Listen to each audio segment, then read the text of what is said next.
You're watching Blunt Politics with Boston Brian. Obama!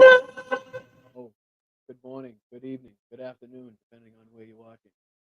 Let's go. I'm Boston Brian. Welcome back to the show. As usual, there is just a ridiculous amount of stuff to discuss. So much so, and let's get this out of the way first. I guess apparently I'm at the age, I've reached the age where shit can happen to my face without me having any fucking knowledge of how it happened. But apparently I either popped blood vessels or I got mugged while I was sleeping and didn't feel it or wake up or anything. I don't know. Maybe I fell down while I was sleepwalking. I don't know what the fuck happened to tell you. But it looked like I got in a fight with Mike Tyson and I lost. But I wish I could tell you like a great story of how volume, audio bad, audio weird, audio low. Okay, hold on. Turn it up. Turn it up. How's that? Any better? Any better? Who is it always? No.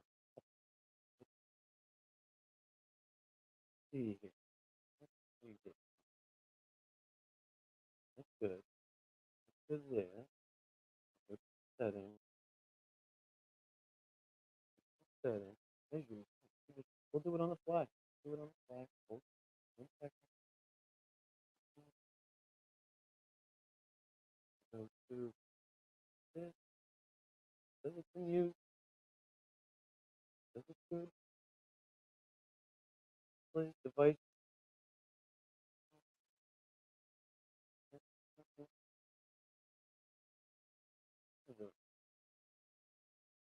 On.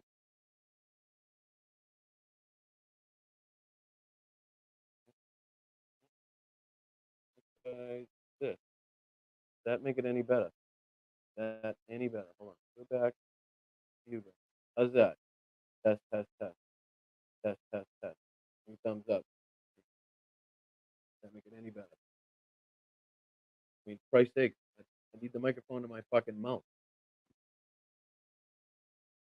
Get any closer.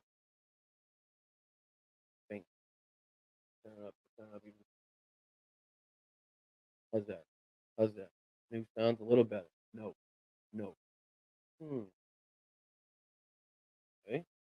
That's it. Audio. Microphone. Is that Any better? Test, test, test.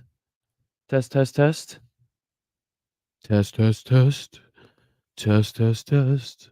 How we doing? Great? Good? Better now? Now you got it? All right, good. Sorry. All right, so should we just do that entire fucking thing all over again? Because that's ridiculous. But in my defense, first time I had to set up coming back from California, and I decided, like an idiot, since I had everything disconnected, to completely switch where in my apartment I stream from.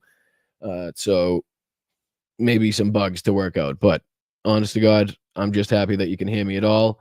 Um, thanks. Yeah, I'll restart it now.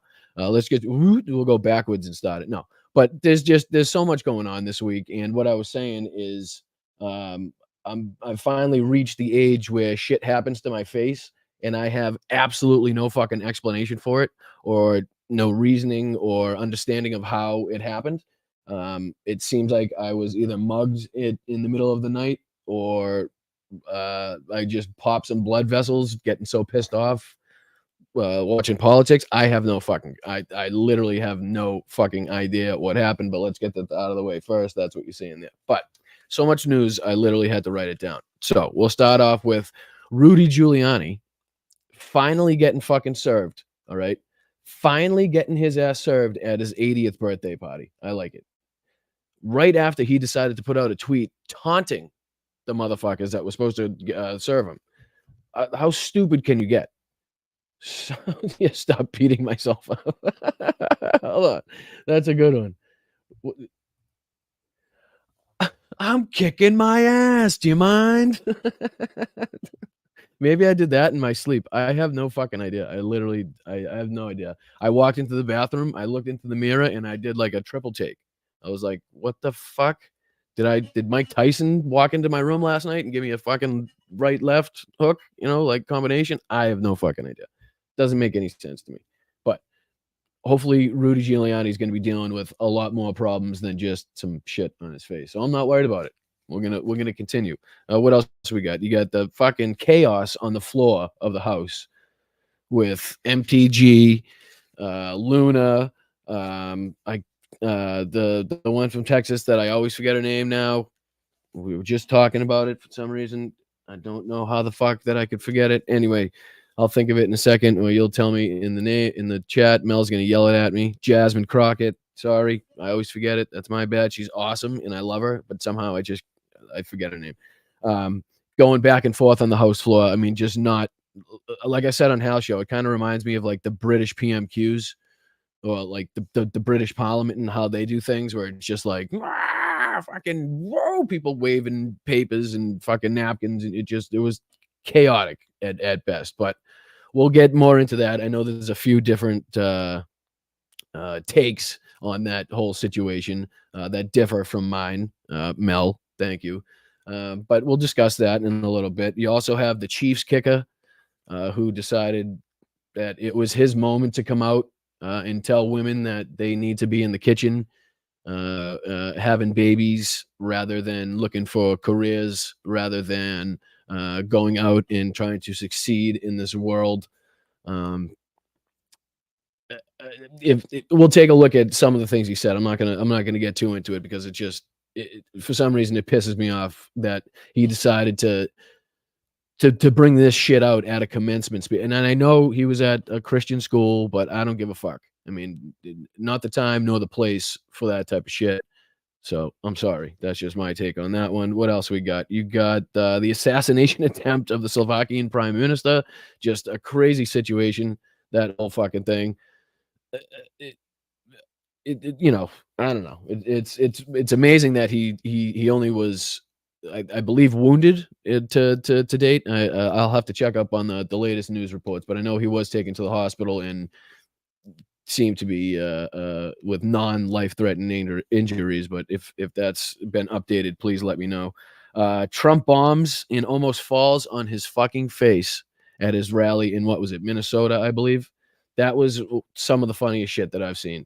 And then literally in the same speech, the first words out of his mouth basically is blaming the people that set up the teleprompters, because the teleprompter, I guess, fell over, and telling everybody how he doesn't pay his fucking bills. when a contractor, no matter what, as a plumber, okay, let's just get this out of the way right now, and then I'll go to the chat and say hi to you guys. I know I haven't said hi yet. As a fucking plumber, right? Regardless, I mean, if the work is that shoddy where the the drainage system or the house or something is defective and it's not working, then that's when you take it up with the contractor, and if you need be, take it to court. You don't just stiff the contractor. And I guarantee this work that Donald Trump's talking about is not shoddy work. I guarantee he found some way, somehow, some little fucking thing somewhere to call out the contractor for a little mistake and then use that mistake as justification for not paying him for the entire fucking job. You can almost guarantee. I mean, if we look back into, if we have some time, we'll see if we can look into some of the cases in which Donald Trump stiffed the contractors. But anyway, to come out as the beginning of your fucking presidential rally speech, it's fucking wild. There's just, of course, you got the GOP. Get this shit. The fucking politicians in this country, right? United States politicians that have been elected to do the work of the people in this country, to pass laws that make the life of the American people easier, more make the American people more healthy. You know what I mean? These people are now dressing up in fucking costumes like it's Halloween, going down to the courthouse in Manhattan and standing there and then literally violating the gag order for Donald Trump. We have the Speaker of the fucking House, the Speaker of the fuck, what's he, third in line to the fucking president? Simping his fucking ass outside of a Manhattan courthouse for a fucking adjudicated rapist, 4-time indicted, twice impeached, fucking self-proclaimed pussy grabber, cheated on his wife with an adult film star while his wife was at home nursing a fucking newborn child. This is the man that, second line, excuse me, sorry. This is the man that's going to be outside of a Manhattan courthouse during a criminal trial, simping for the defendant. Get the fuck, what the fuck is going on? What in the fuck is going on? That's wild to me. I mean, just come on. That's fucking crazy. I don't know who saw it yesterday, but I put out a tweet of the NRA crowd at Donald Trump. I guess it was an NRA convention that Donald Trump was speaking at in Dallas. But he was obviously, once again, late as fuck, wasting these people's times, making them sit there and having people come out and take the heat for him. So there was a clip in there where Brian, what's his face, fucking MTG's boyfriend there, was speaking, and the boos was so loud that he had to stop in the middle of what he was saying and like kind of listen in why they were booing. He stepped aside. Somebody came out on the stage and kind of tried to calm everybody down and tell everybody, you know, obviously Donald Trump's late. We're not going to lie. He's backstage, whatever the fuck he said. But the boos were pretty loud. Brian Glenn, thank you. His name is just not something that is important enough for me to remember. I'll always remember the Brian, but obviously that's kind of easy. But it was funny to see. But obviously, no matter what, I don't think anybody was mad enough to the point where they left. I'm sure maybe some did, but these people are obviously so sycophantic that they'd wait there for fucking 2-3 days if they had to. Don't ask me why, because he repeats the same shit basically at every fucking rally. The only difference is, what's he gonna mess up? How bad is he slurring? Fucking, is the podium gonna fall? Is he gonna fall on his face? That type of shit. What else we got? Ukraine successfully thwarted some of the Russian offensives and strike back. They also managed to sink another, what was it, a minesweeper, the Kovrovets, I believe, in the Black Sea. So we'll see if we get some time to discuss that. There's a lot going on. You know what I mean? Obviously, we're not going to get time. We're not going to have time to get to all of it, unfortunately. But these are just the stories of the week. The Russian losses are mounting. We're definitely going to show that. But the sustained numbers over 1,000 lost in 24 hours is something I don't think people actually comprehend. To the Americans, it's almost out of the realm of possibilities of our comprehension when you put that onto our military and what we're used to, in our past military engagements. Uh, the crazy thing is it's the opposite for the Russians. Like, it doesn't really fucking matter to the Russian people the way that we care about it. So it's, again, like, I don't know if you guys in the chat listen to Philip Bittner, who has his new podcast that just came out. He came out with, I think he called it a 0.0, kind of an introduction to his podcast, On the Edge. Fantastic stuff. So I advise you to please check that out. But what was I saying? Talking about the losses, but I don't think, like, even I don't think the Americans could even comprehend the mindset of the Russians when it comes to the losses in this conflict, right? So we're thinking at some point, oh my God, the Russian people, the Russian citizens are going to have enough. They're going to get to a point where they're going to take to the streets, because it's going to get to the number's going to get so fucking high that it's going to be too much for the people. Lest we forget that this is the country in which they lost roughly 20 million people during World War II. In one single battle alone, Stalingrad, they had a little over 1.1 million casualties. So when we're talking about getting up to 500,000 over 2 years, that's believe me, it's getting up there. It's on the plane of it's absolutely on the plane of World War II battles, and we're getting to a point where the numbers are fantastical because of the weapons, or the American weapons arriving in Ukraine, with the combination of the Russians trying to make their advances in and around Kharkiv, not in Kharkiv, but around Kharkiv and the villages north of Kharkiv. So when you add those two things together, the losses are going to add up on both sides, but the factor of Russian losses to Ukrainian losses, again, is a factor of 3. Or, I mean, it's a fair bit more. Let's just say, I don't know the exact numbers of Russians lost to Ukrainians lost, and again, that's another thing that a lot of people don't talk about, and I think we probably should bring up a lot more, is the number of Ukrainian soldiers that have been lost in this conflict, because I think we're not doing them a service. Thank you, Petrazi. I saw that go by. Sorry if I've missed anybody. I appreciate you becoming a new member. Thank you so much. And again, anybody that hasn't hit that like button, please hit the like, because I'm an awful YouTuber and I haven't said that yet. So if you haven't, please hit the like.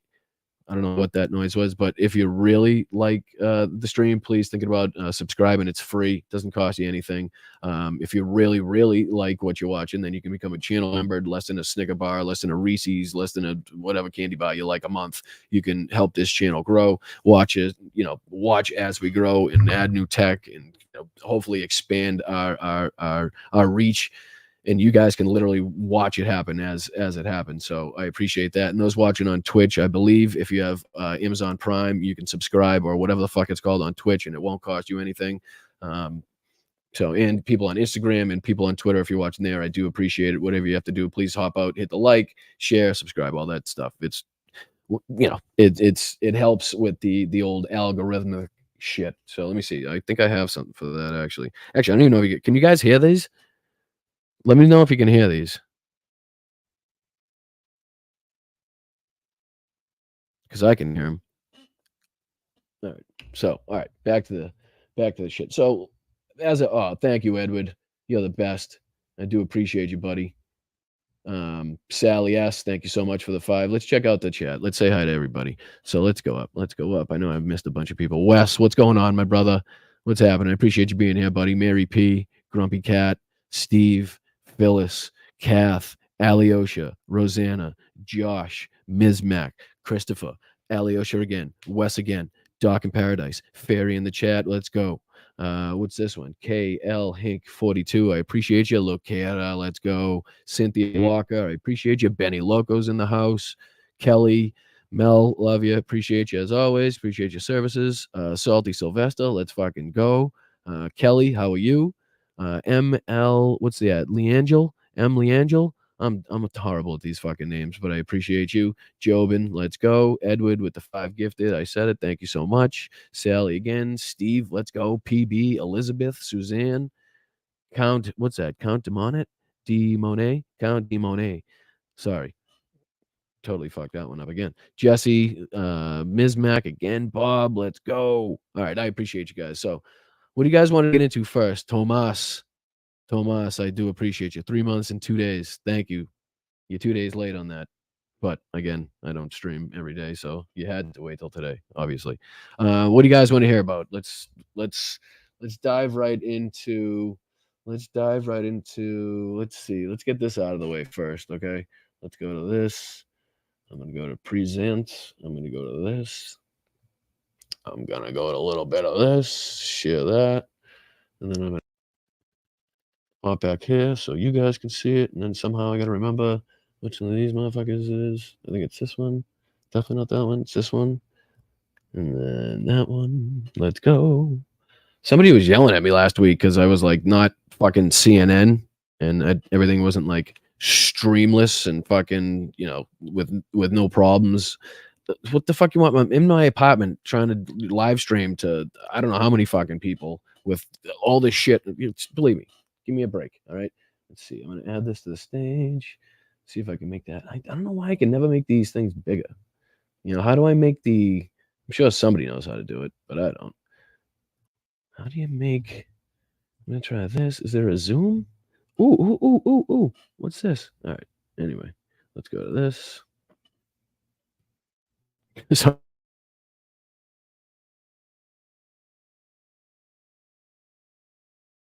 in the killer of a Black Lives Matter protester sends chilling message. Okay. We have the governor of Texas pardoning a murderer who had text and tweets and posts way before this, basically begging to get into the situation that he found himself in.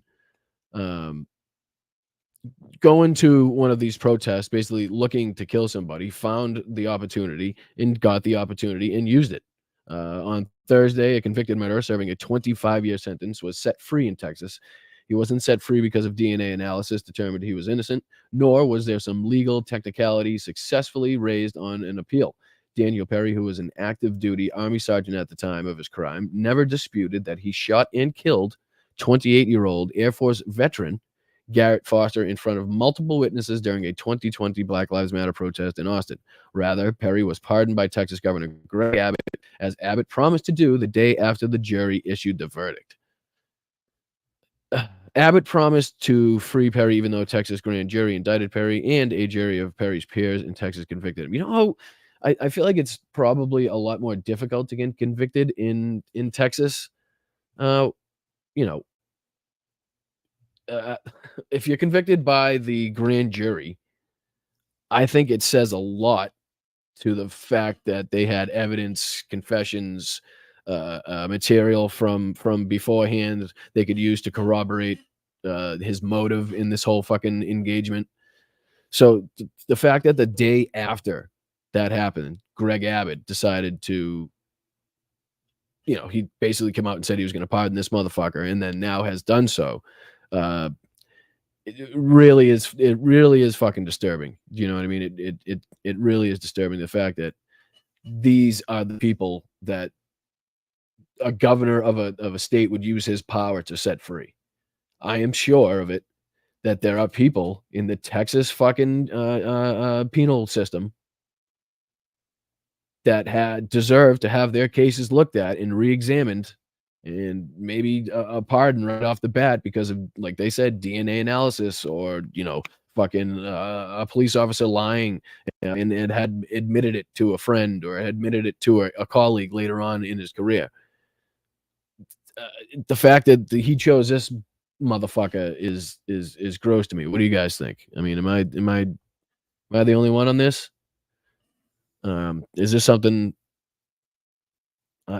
we should be able to accept? I don't like what the reasoning. Let's see if he gives a better reason in here, because I haven't seen a better reason other than that. Abbott promised to free in a grand jury. Abbott promised to pardon before the pardon board, whose members he appoints, issued its findings. So before they even issued its findings, Greg Abbott promised to fucking pardon. The governor was under pressure to issue the pardon from a number of high-profile conservatives, including Tucker Carlson. According to the Houston Chronicle Thursday, quote, the first time in at least decades that a Texas governor has pardoned somebody for a serious violent crime, let alone murder, end quote. Adding to the highly charged political nature of this pardon, Abbott was scheduled to address the 2024 National Rifle Association conference this week, along with former president and current candidate Donald Trump, which he did. According to Foster's mother, he attended the BLM demonstrations day after day, animated by the injustice of the Minneapolis police officer killing of George Floyd. Ironically, Foster's mother described Foster as a Second Amendment advocate, and witnesses say Foster was carrying a rifle on a strap around his neck the day he died. Perry drove up to a crowd of protesters who surrounded his vehicle. From inside the car, Perry drew a handgun and fired at Foster. Most witnesses described Foster as having a rifle, his rifle slung tight to his chest, pointing down at the ground with his finger off the trigger. Witnesses say they never saw Foster raise his firearm at Perry, yet those details mattered neither to Abbott nor his pardon board. They say Foster's weapon was in the, quote, low ready gun, end quote, position, which they say is enough to call Perry's action self-defense. That's fucking ridiculous. That is fucking ridiculous. That's interesting because Perry never claimed Foster was pointing his rifle at him. Perry told police, quote, I believe he was going to aim his rifle at me. I didn't want to give him the chance. So what you're saying there is you shot him before he did that. That's literally what that fucking quote is saying. I believe he was going to aim, but he hadn't yet, right?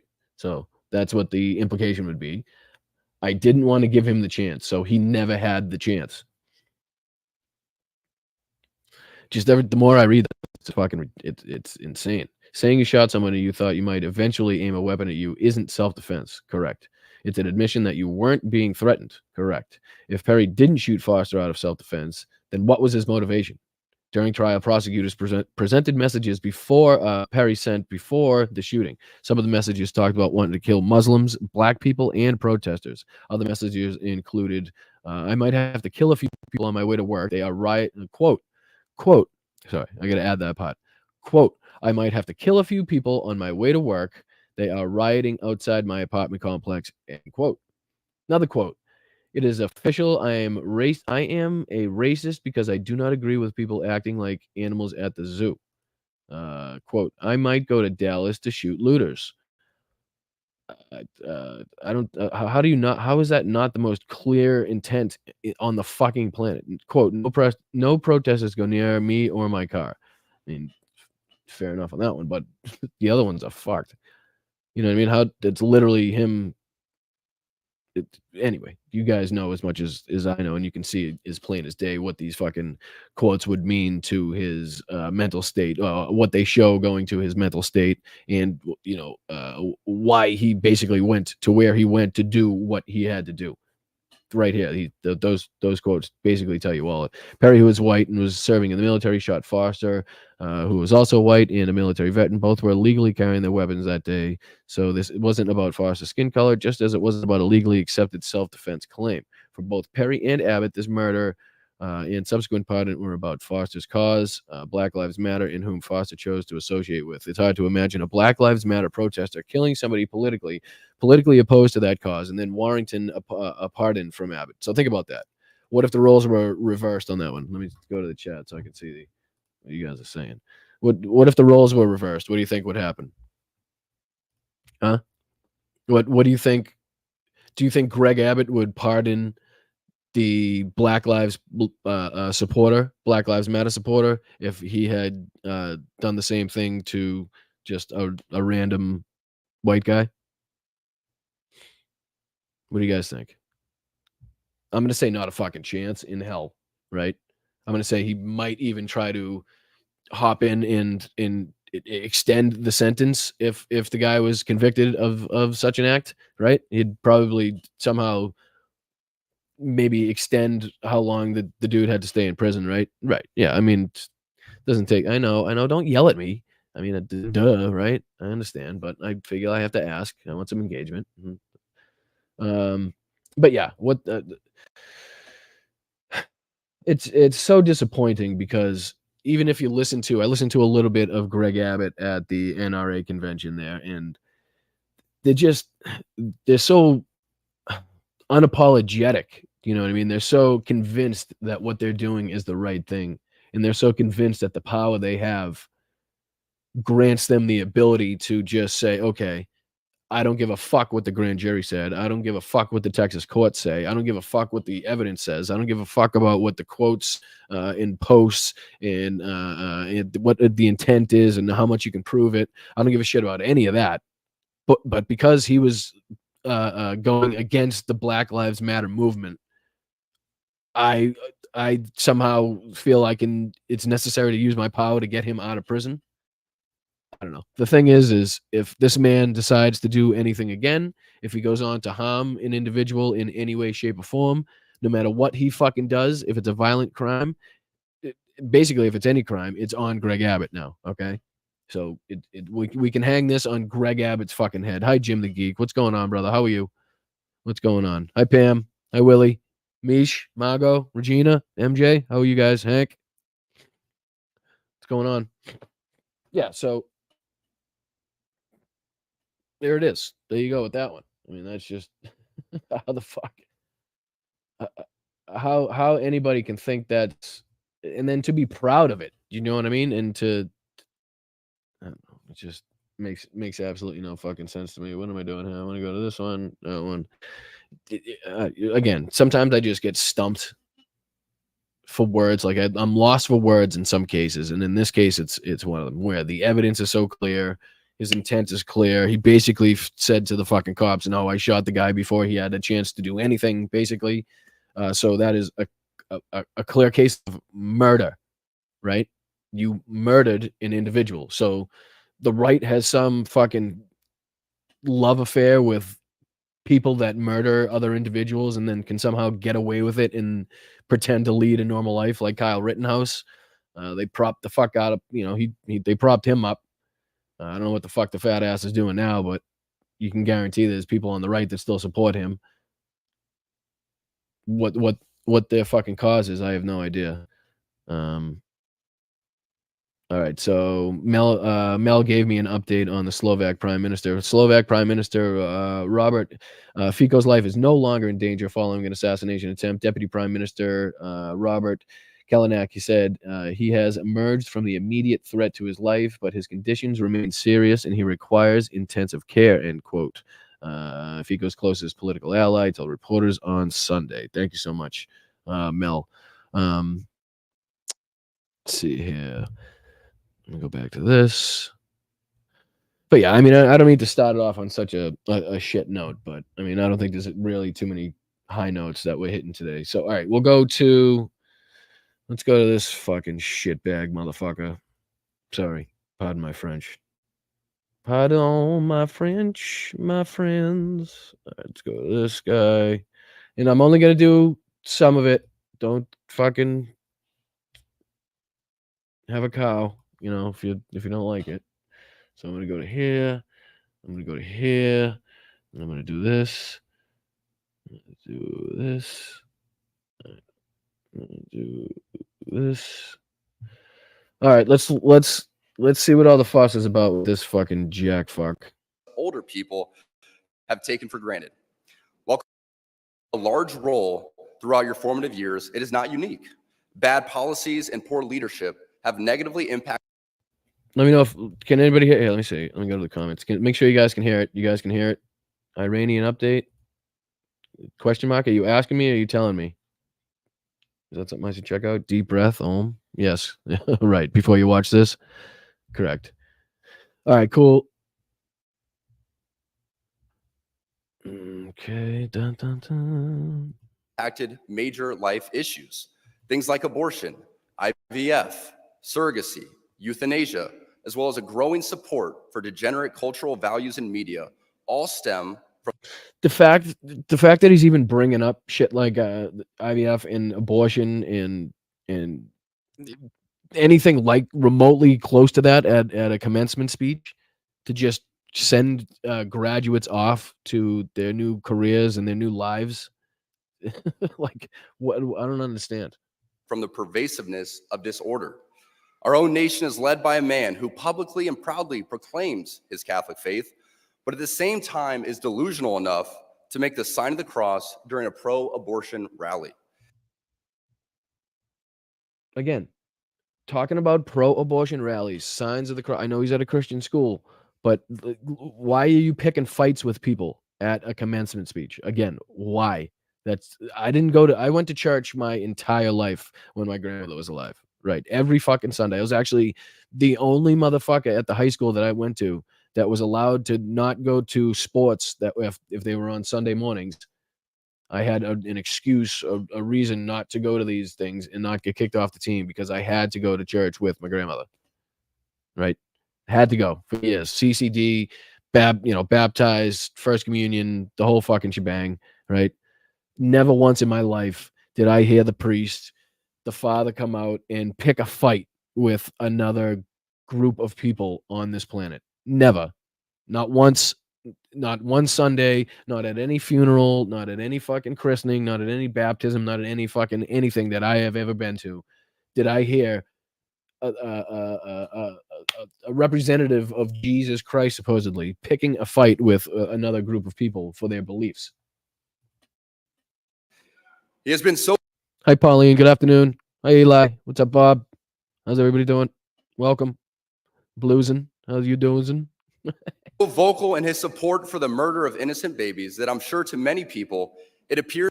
Again, just, sorry, I don't mean to keep stopping it, but to sit down and write when you're writing this speech or typing it out or whatever the fuck you're doing and be like, okay, let's see, should I say the murder of innocent baby? I probably, Hun, what do you think? Murder of innocent babies? Should we say murder? Should we make it more graphic, you think? Should we twist their heads off, you think, maybe, at the end? No? Just murder the babies, right? Just, should we say little babies?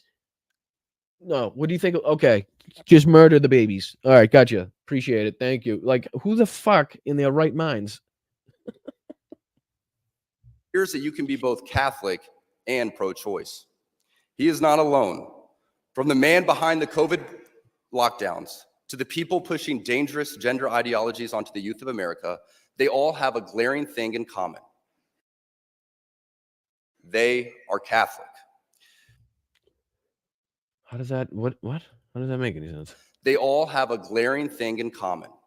They are Catholic. This is an important reminder that being Catholic alone doesn't cut it. These are the sorts of things we are told in polite society to not bring up. You know, the difficult and unpleasant things. But if we are going to be men and women for this time in history, we need to stop pretending that the Church of Night... Imagine going to your fucking graduation and you're like asking around town, the announcement comes out.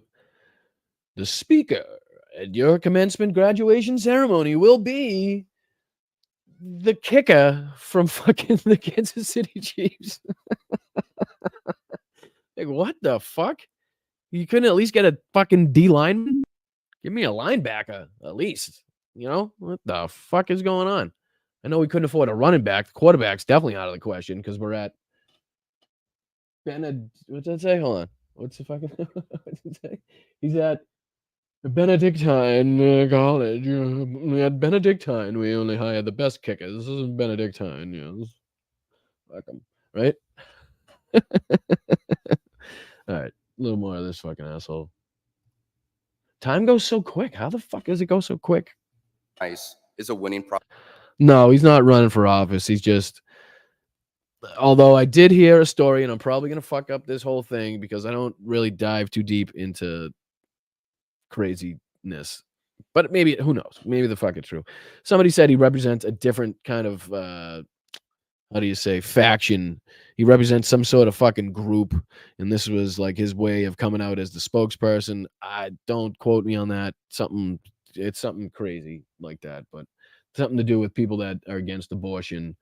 And I'm gonna mute again. Why am I muting? All right, here we go. Proposition. We must always speak and act in charity, but never mistake charity for cowardice. It is safe to say that over the past few years, I've gained quite the reputation for speaking my mind. I never envisioned myself nor wanted to have this sort of a platform, but God has given it to me, so I have no other... No. You've taken it because you have every right in the world to not accept the invitation to speak, or if you do accept the invitation to speak, talk like a fucking normal human being, not this righteous soapbox stepping on piece of shit who thinks he can tell women what the fuck to do and not do with their bodies. How about that? I don't know. Maybe just congratulate the people that are graduating for their success. Wish them well on their endeavors. Is that so fucking hard? I mean, that's what a commencement speech is, right? Little fucking jokes here and there. Fucking thank you. Good job. See you later. Fucking don't, you know. It's easy. It's just it shouldn't be that hard to fucking send people off and congratulate them for graduating college without talking about murdered babies, abortion, and your fucking Lord and Savior Jesus Christ. This much at least. Other choice but to embrace it and preach more hard truths. And yeah. Somebody said they pray daily. Fucking more power to you. No more power to you. This is nothing against anything like that. I mean, if as long as you're not, again, everything they say is projection, right? So they say, "Oh, stop forcing that. They're shoving it down our throats and stop forcing that upon us." This is what it's called. This is what forcing it upon us looks like, right? So if you're at home praying, if you're going to church praying, if you're doing other things that are associated with the church, and you go, that fucking power to you. Amen. Because I know how to do it, and Lauren Boebert doesn't. But God, good for you. I have nothing against that, and I hope it helps. Whatever floats your boat, it's cool with me. So I just want to make sure that everybody knows this is nothing against religion or, I don't. What the? Can you hear that? That just started. I'm gonna have to get some fucking WD-40 for that one. All right, let's go. About accepting your lane and staying in it. As members of the church founded by Jesus Christ, it is our duty and ultimately privilege to be authentically and unapologetically Catholic. Don't be mistaken, even within the church, people in polite Catholic circles will try to persuade you to remain silent. There even was an award-winning film called Silence, made by a fellow Catholic, wherein one of the main characters, a Jesuit priest, abandoned the church and as an apostate, when he died, is seen grasping a crucifix, quiet and unknown to anyone but God. As a friend of Benedictine College, His Excellency Bishop Robert Barron said in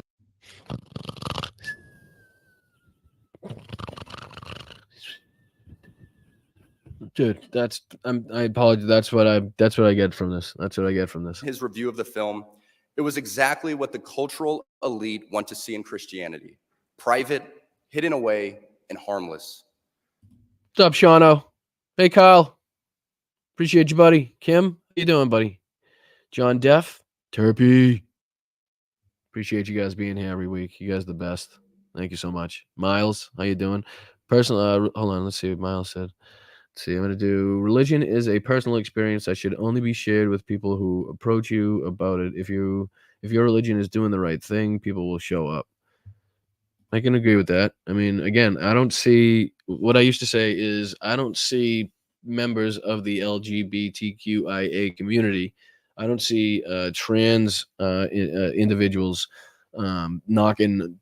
going door to door, handing out pamphlets and trying to recruit people to come into the church or whatever subset they might be affiliated with.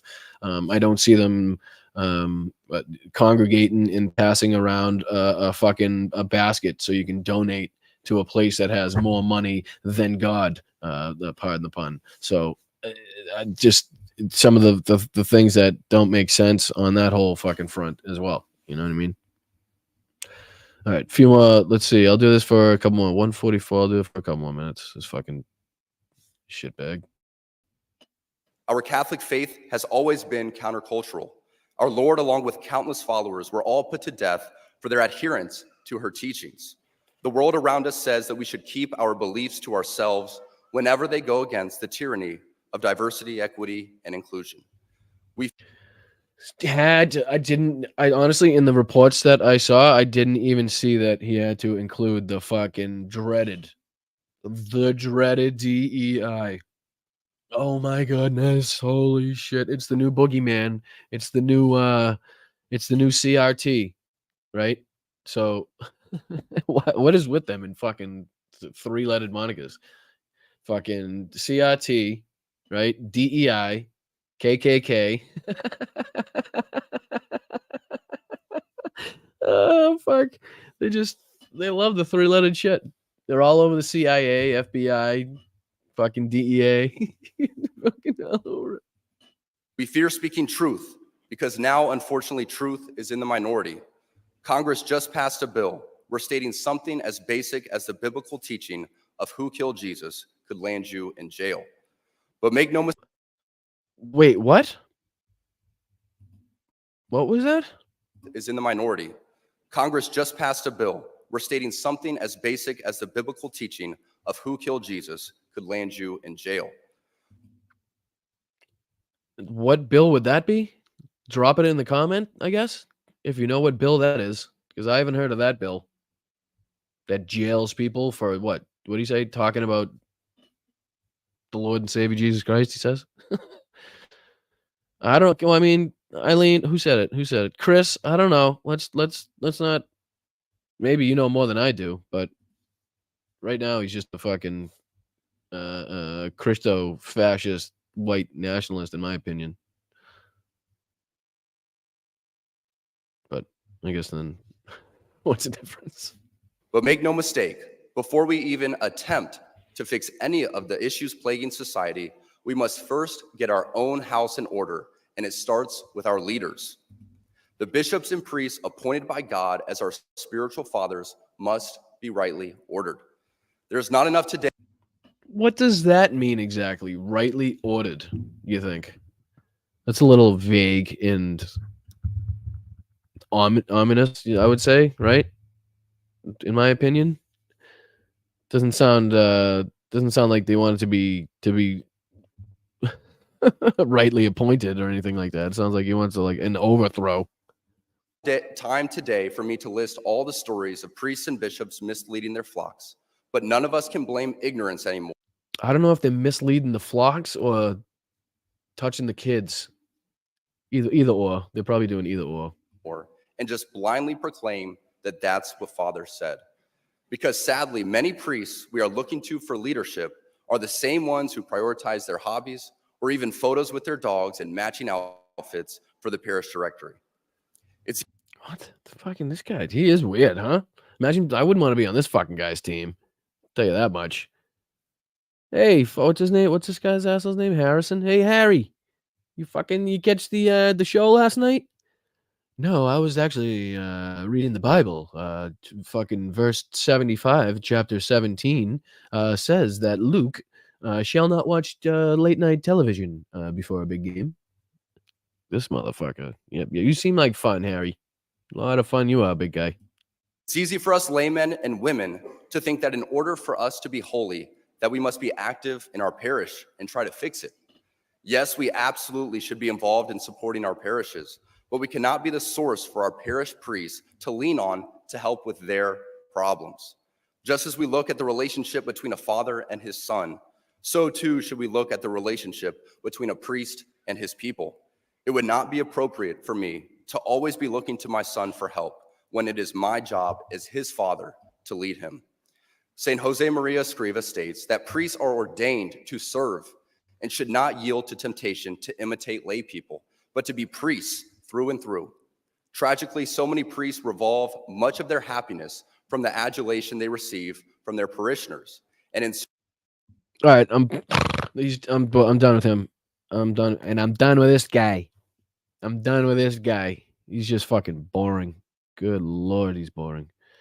Let's see if I can share this one instead. All right, let's go.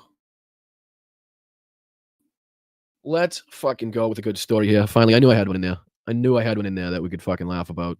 But we do have Trump coming, so we can laugh at that too. I got about, let's see, I'll cover this for about 10 minutes, and then I'll see if I can do how much I can get through in an hour of the Trump rally. I'll probably get through about 7 fucking minutes, as usual.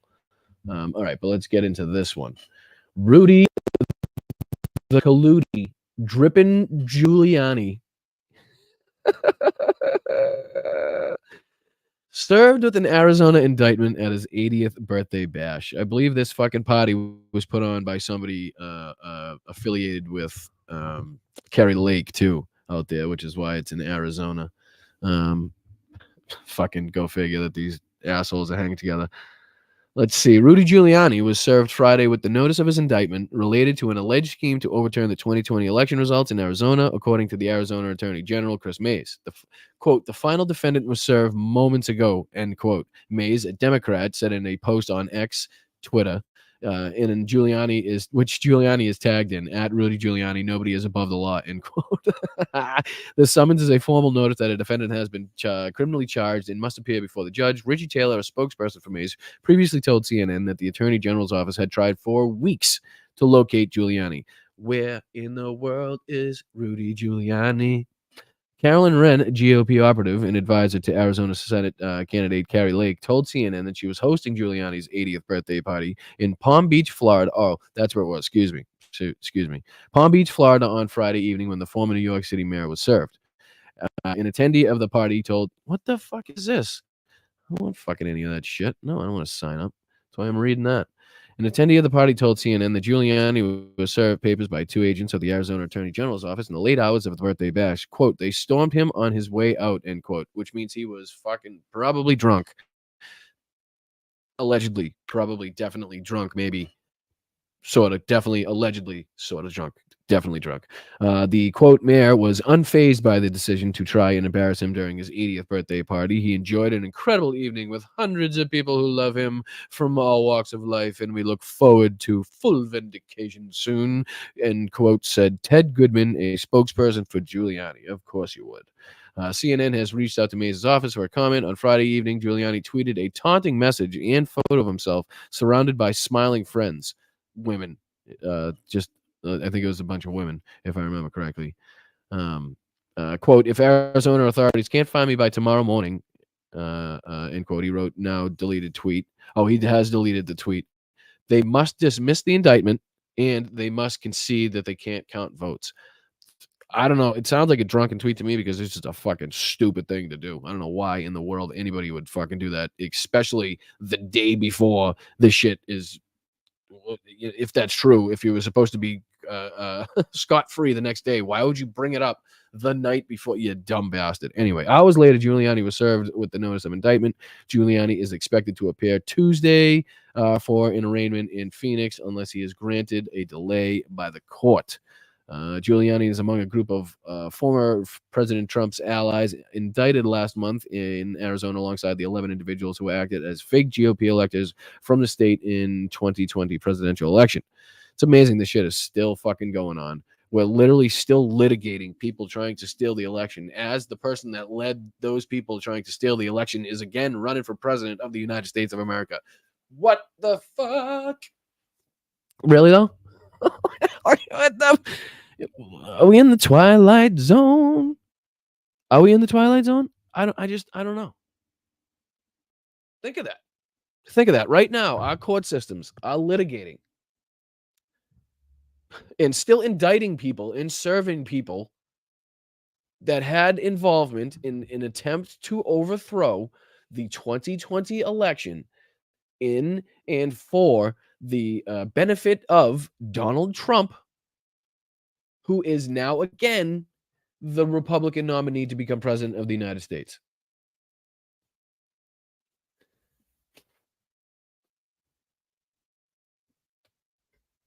Hello? Like, what does, I don't know if these work, but fucking, let me know if you heard that.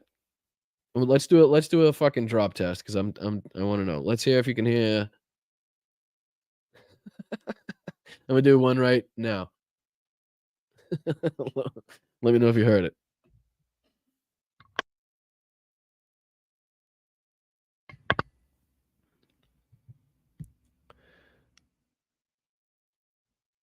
Really? How the fuck?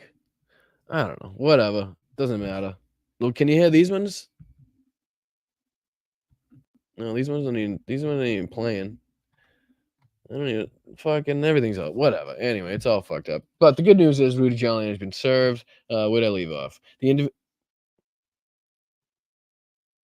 Jesus Christ. They all just played 14 seconds later. The individual who CNN has identified as Giuliani is described in the indictment as spreading false claims of voter fraud across the country after the 2020 election.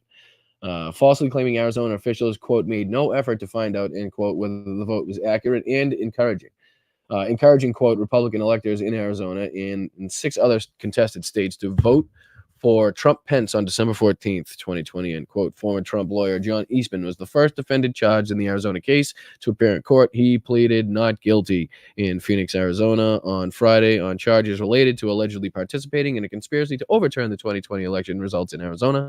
The others, including Giuliani, are scheduled to follow suit in the coming weeks. The Arizona indictment is just the latest legal woe for Giuliani, stemming from his time as Trump's attorney after the 2020 presidential election. He filed for bankruptcy in federal court in New York in December after a jury ordered him to pay nearly $150 million to 2 former Georgia election workers for making defamatory statements about them. And good on CNN for not putting their names in here to again inflame the situation and draw attention to the 2 fantastic, lovely, loving individuals. Giuliani is also an unindicted co-conspirator in Trump's federal election subversion case, faces 13 charges in the Georgia election subversion case, and is being sued for defamation by both Dominion and Smartmatic, voting technology companies that he falsely said rigged the 2020 election. So they got him. He's been served. He's been ducking it.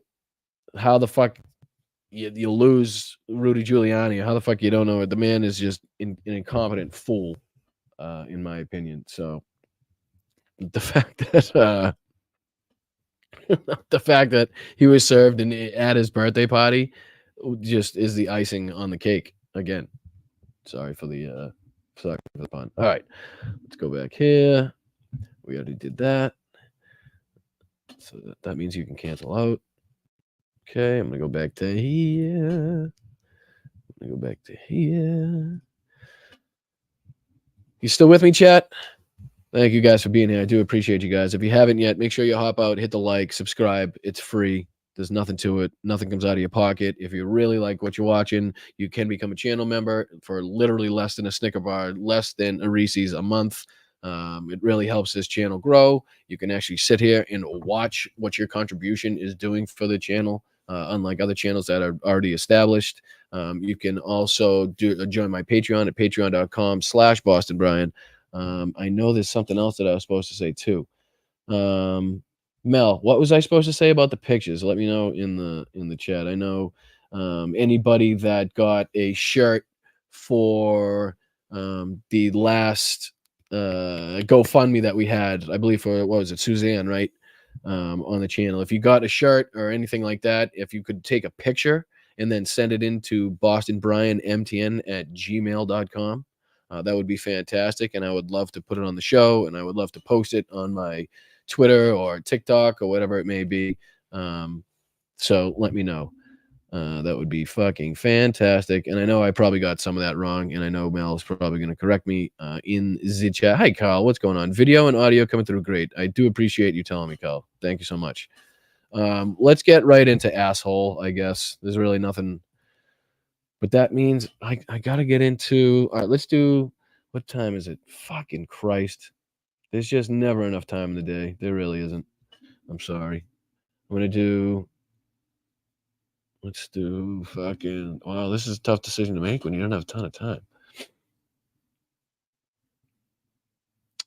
So I'm just pulling up the video. We're going to go to Ukraine. I want to do just a few minutes of what's been going on. I got to figure out which one I want to play. I think maybe this one. And then I'm going to go to here. I'm going to go to present. Fuck, it's already playing.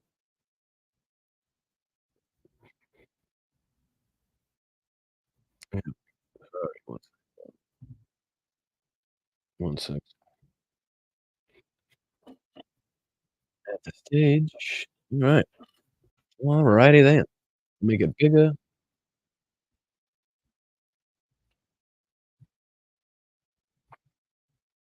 Start it over. All right, here we go.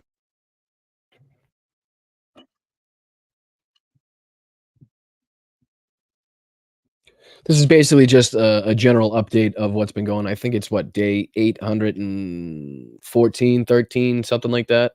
Always somebody more knowledgeable in the chat than I am, so let me know if I'm wrong on that one. But basically, just a general update.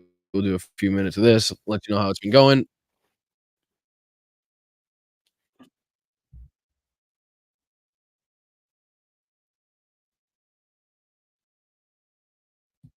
So hopefully you can see. I don't know if you can see my my Mizos. Let me go to here. Maybe you can on here.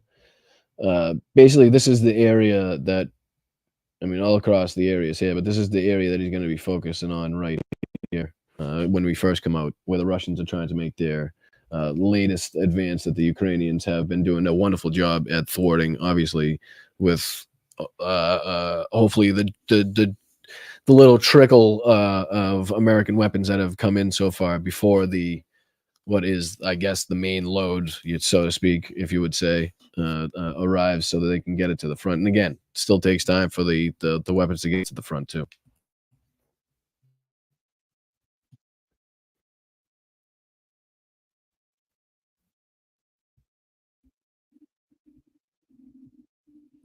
Buruvatka. Buruvatka.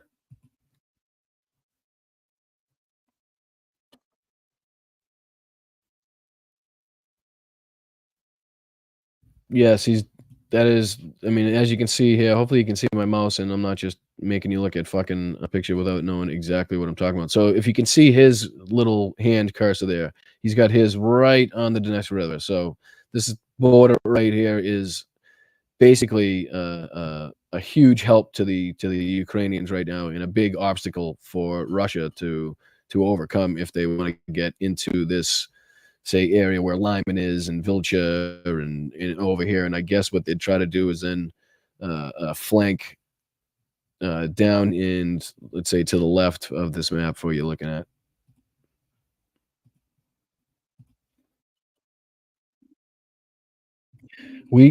No, oh my God. I am so sorry. What a fucking dummy. How long you been yelling at me? Where's Peter? I see Peter. Peter, let's go, brother. You're the fucking best, dude. You just really, I appreciate your support so much. Basically, your $50 reminded me, and everybody else yelling at me reminded me that you can't hear the fucking audio. All right, you should be able to hear it now. I sorry. I sorry. I do sorry. I do a sorry. Of a reason to fight to hold this hamlet with the river. With the captions on, at least so you can read it.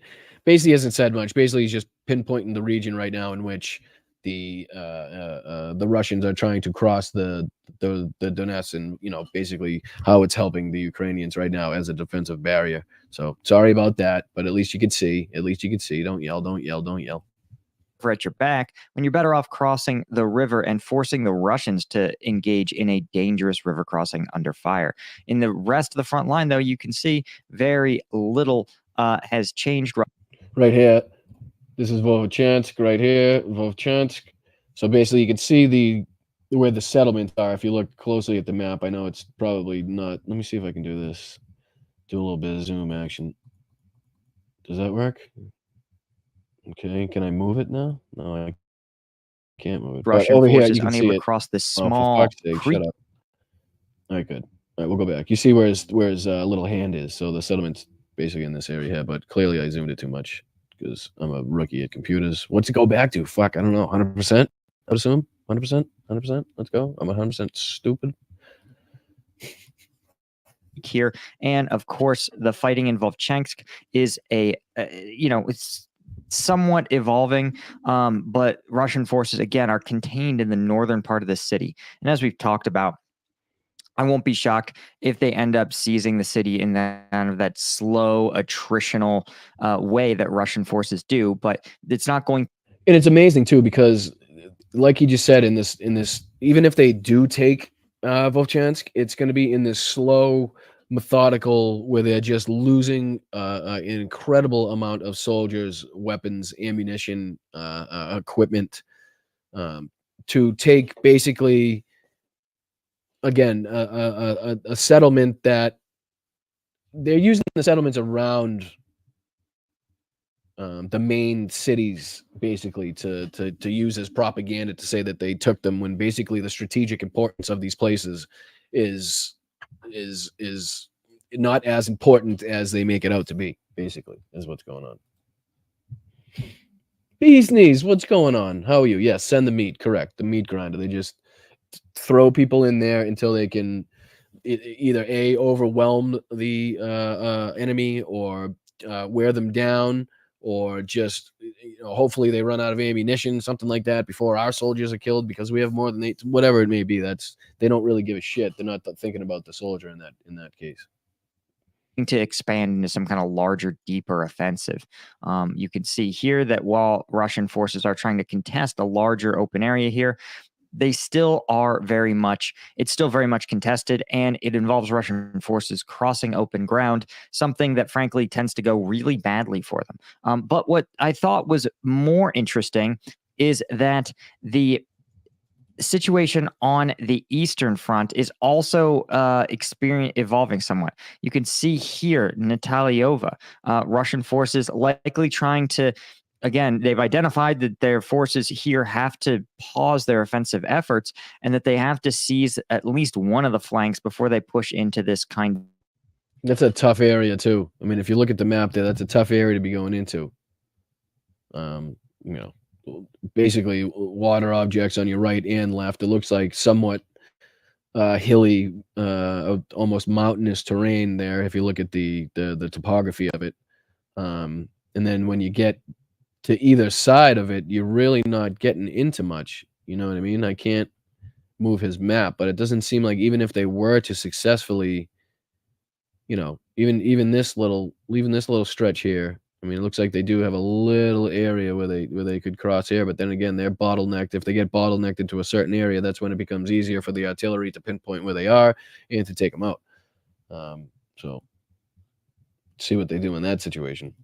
Kind of, correct, Terry. Yes, they are now basically doing what Germany and some of the other countries in World War II did, and basically offering some of these people that are in other regions. The British did it to some extent too, where they would, using people from Africa and all over their colonies, so to fight for them in World War II. But I think they were conscripted. It wasn't basically a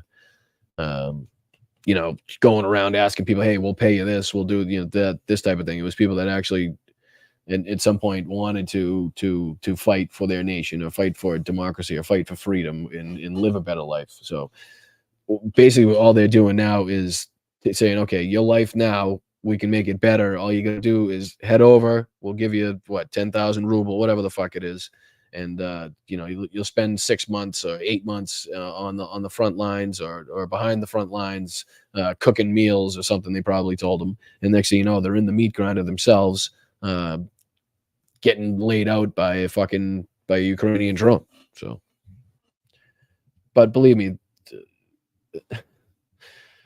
it's only going to get worse for them, I think, because I think they're going to start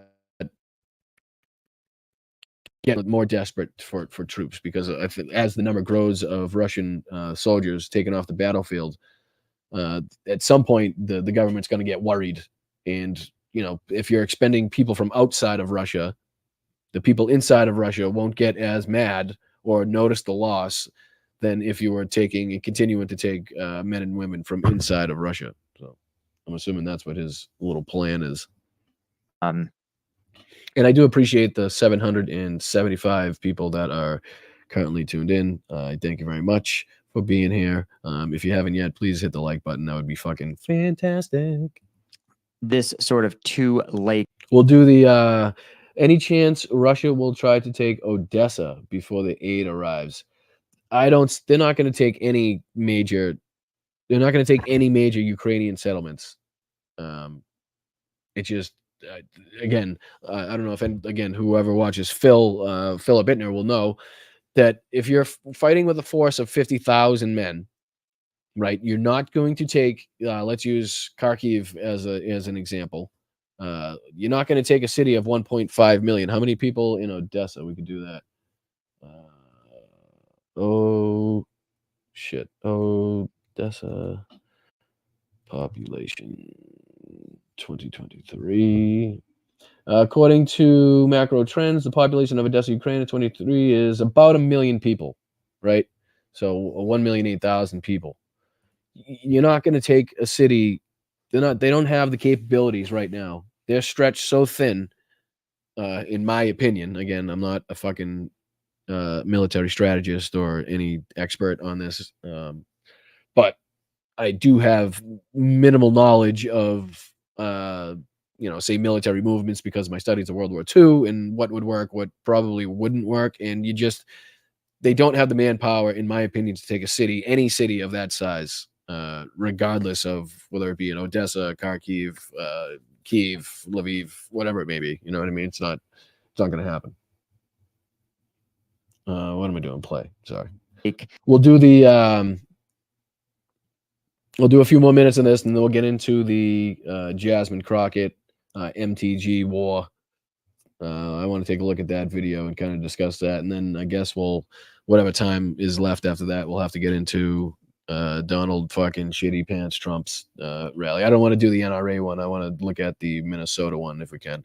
Again, I'm going to go over. I'm sorry. That's just how it is. I apologize. Mods, I do appreciate you. Mel, I know you got shit to do if whatever it may be. I love you. Don't worry about it. All right, a few more minutes of this. Formation here. There's not really a name for two lakes kind of meeting. If you know what that terrain is called, let me know. It's called fucking a rough terrain in terrain that you probably would want to avoid in an advance in a military fucking conflict, in my opinion. That's just my opinion. Let's see. I don't know if I have to go to this for you to see my cursor here, but doesn't it look more? Look at this area over here, mountainous. Looks hilly. You got the ravines. You got all the lakes and fucking little ponds and rivers and shit like that. Why wouldn't they put their forces into a more, I'm not trying to give them any fucking pointers or anything, but down here seems a lot flatter. It seems like there's a lot less water obstacles here. If I was golfing, teeing off from where the Russians were, I don't think I'd aim right. I think I'd aim down here. You know what I mean? And then, I don't know, that gives you, obviously they're trying to follow this road here. I don't know. It's just none of it. Nothing the Russians do really makes sense militarily to me. But you could see them trying to expand out here and secure this flank. And likely you'll see them maybe try to push into Umansky next. But this has been a much harder fight for them. Again, it's kind of hard to advance when you've got to choose either to go on one side or another of this river. And these offensive actions by Russia can't mutually support because there's a lake in the way. So they can't really maneuver in support of one another. They can do a little. Again, just an area that is would be the first place a general would say, okay, we're going to avoid that situation. Let's avoid that area and let's find another way. Water. What's up, Shano? What's up, buddy? Thomas, how are you? Jim the Geek, good to see you. Try to take the high ground. Yeah, but still, I get the point. I understand, but their point is an offensive and not to hold. Do you know what I mean? So if they're on the march, there's still high ground over here. If you look here, we'll go back to this. You can still see high ground down here by Yasno Brovidka, right? So this is all hilly terrain. This is all mountainous terrain over here. I don't know if like I said, I don't know if it's mountain or hilly. It's tough to tell by the topography.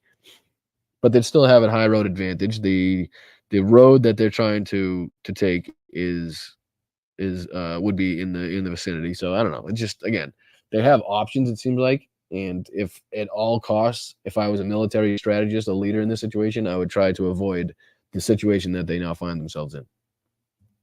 A little bit of fire support, but it's going to be a tougher fight. And we've seen that Ukrainian forces in Umansky have really done a good job of holding on to this position.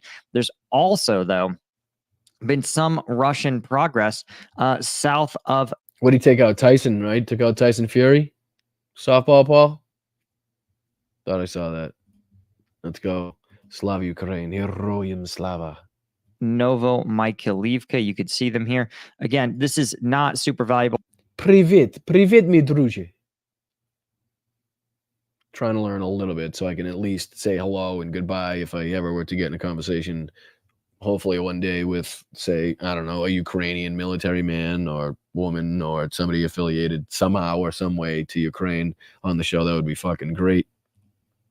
Terrain, but this small artificial pond and this small portion, this corner of a windbreak, also occupied by Russian forces. I'm not sure that this is part of any kind of larger campaign. Again, as you can see, the advances that he is describing here, where they are taking ground, right, is minute, right, and no big settlements here, nothing to brag about. And if you're losing men at the rate that they are to take the amount of ground they are, I think it's time to rethink the strategy. Do you know what I mean? Just because you're taking meters here and there, nothing to write home about, in my fucking opinion. I don't know. Maybe I'm wrong.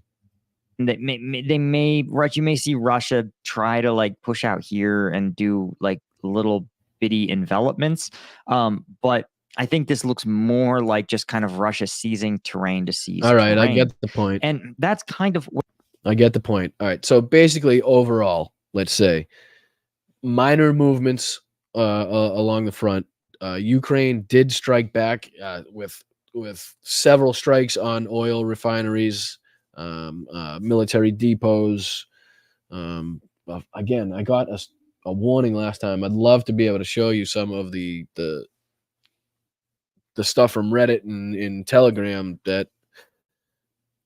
but I'm a little afraid to show you too much. So let's hop into this. Let's do this. Let's do how do we do it? Okay, this we'll go right into one of the weirder exchanges I've ever seen on the House floor. Really though, just it's almost hard to describe.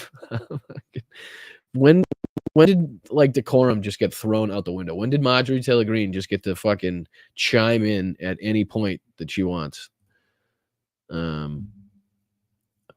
You guys ready for this? Hold on. Don't fucking play right away, you asshole. You fucking... All right, stop. Jesus Christ. I'm going to share this tab instead. Alrighty. And we're going to... Can you even see it yet? Hold on. Let's see here. Yeah, you can see it. All right. You ready? Who's ready? Let's get ready to rumble. Let's go. Shit, we didn't even get to talk about the whole debate back and forth. It's unbelievable trying to fit everything into a fucking 2-hour show. It's almost impossible. All right, here we go. Marjorie Taylor Greene can't shut her fucking mouth because she's a fucking disgusting human being. Here we go. Democrats on this committee are employing Judge Merchan's daughter.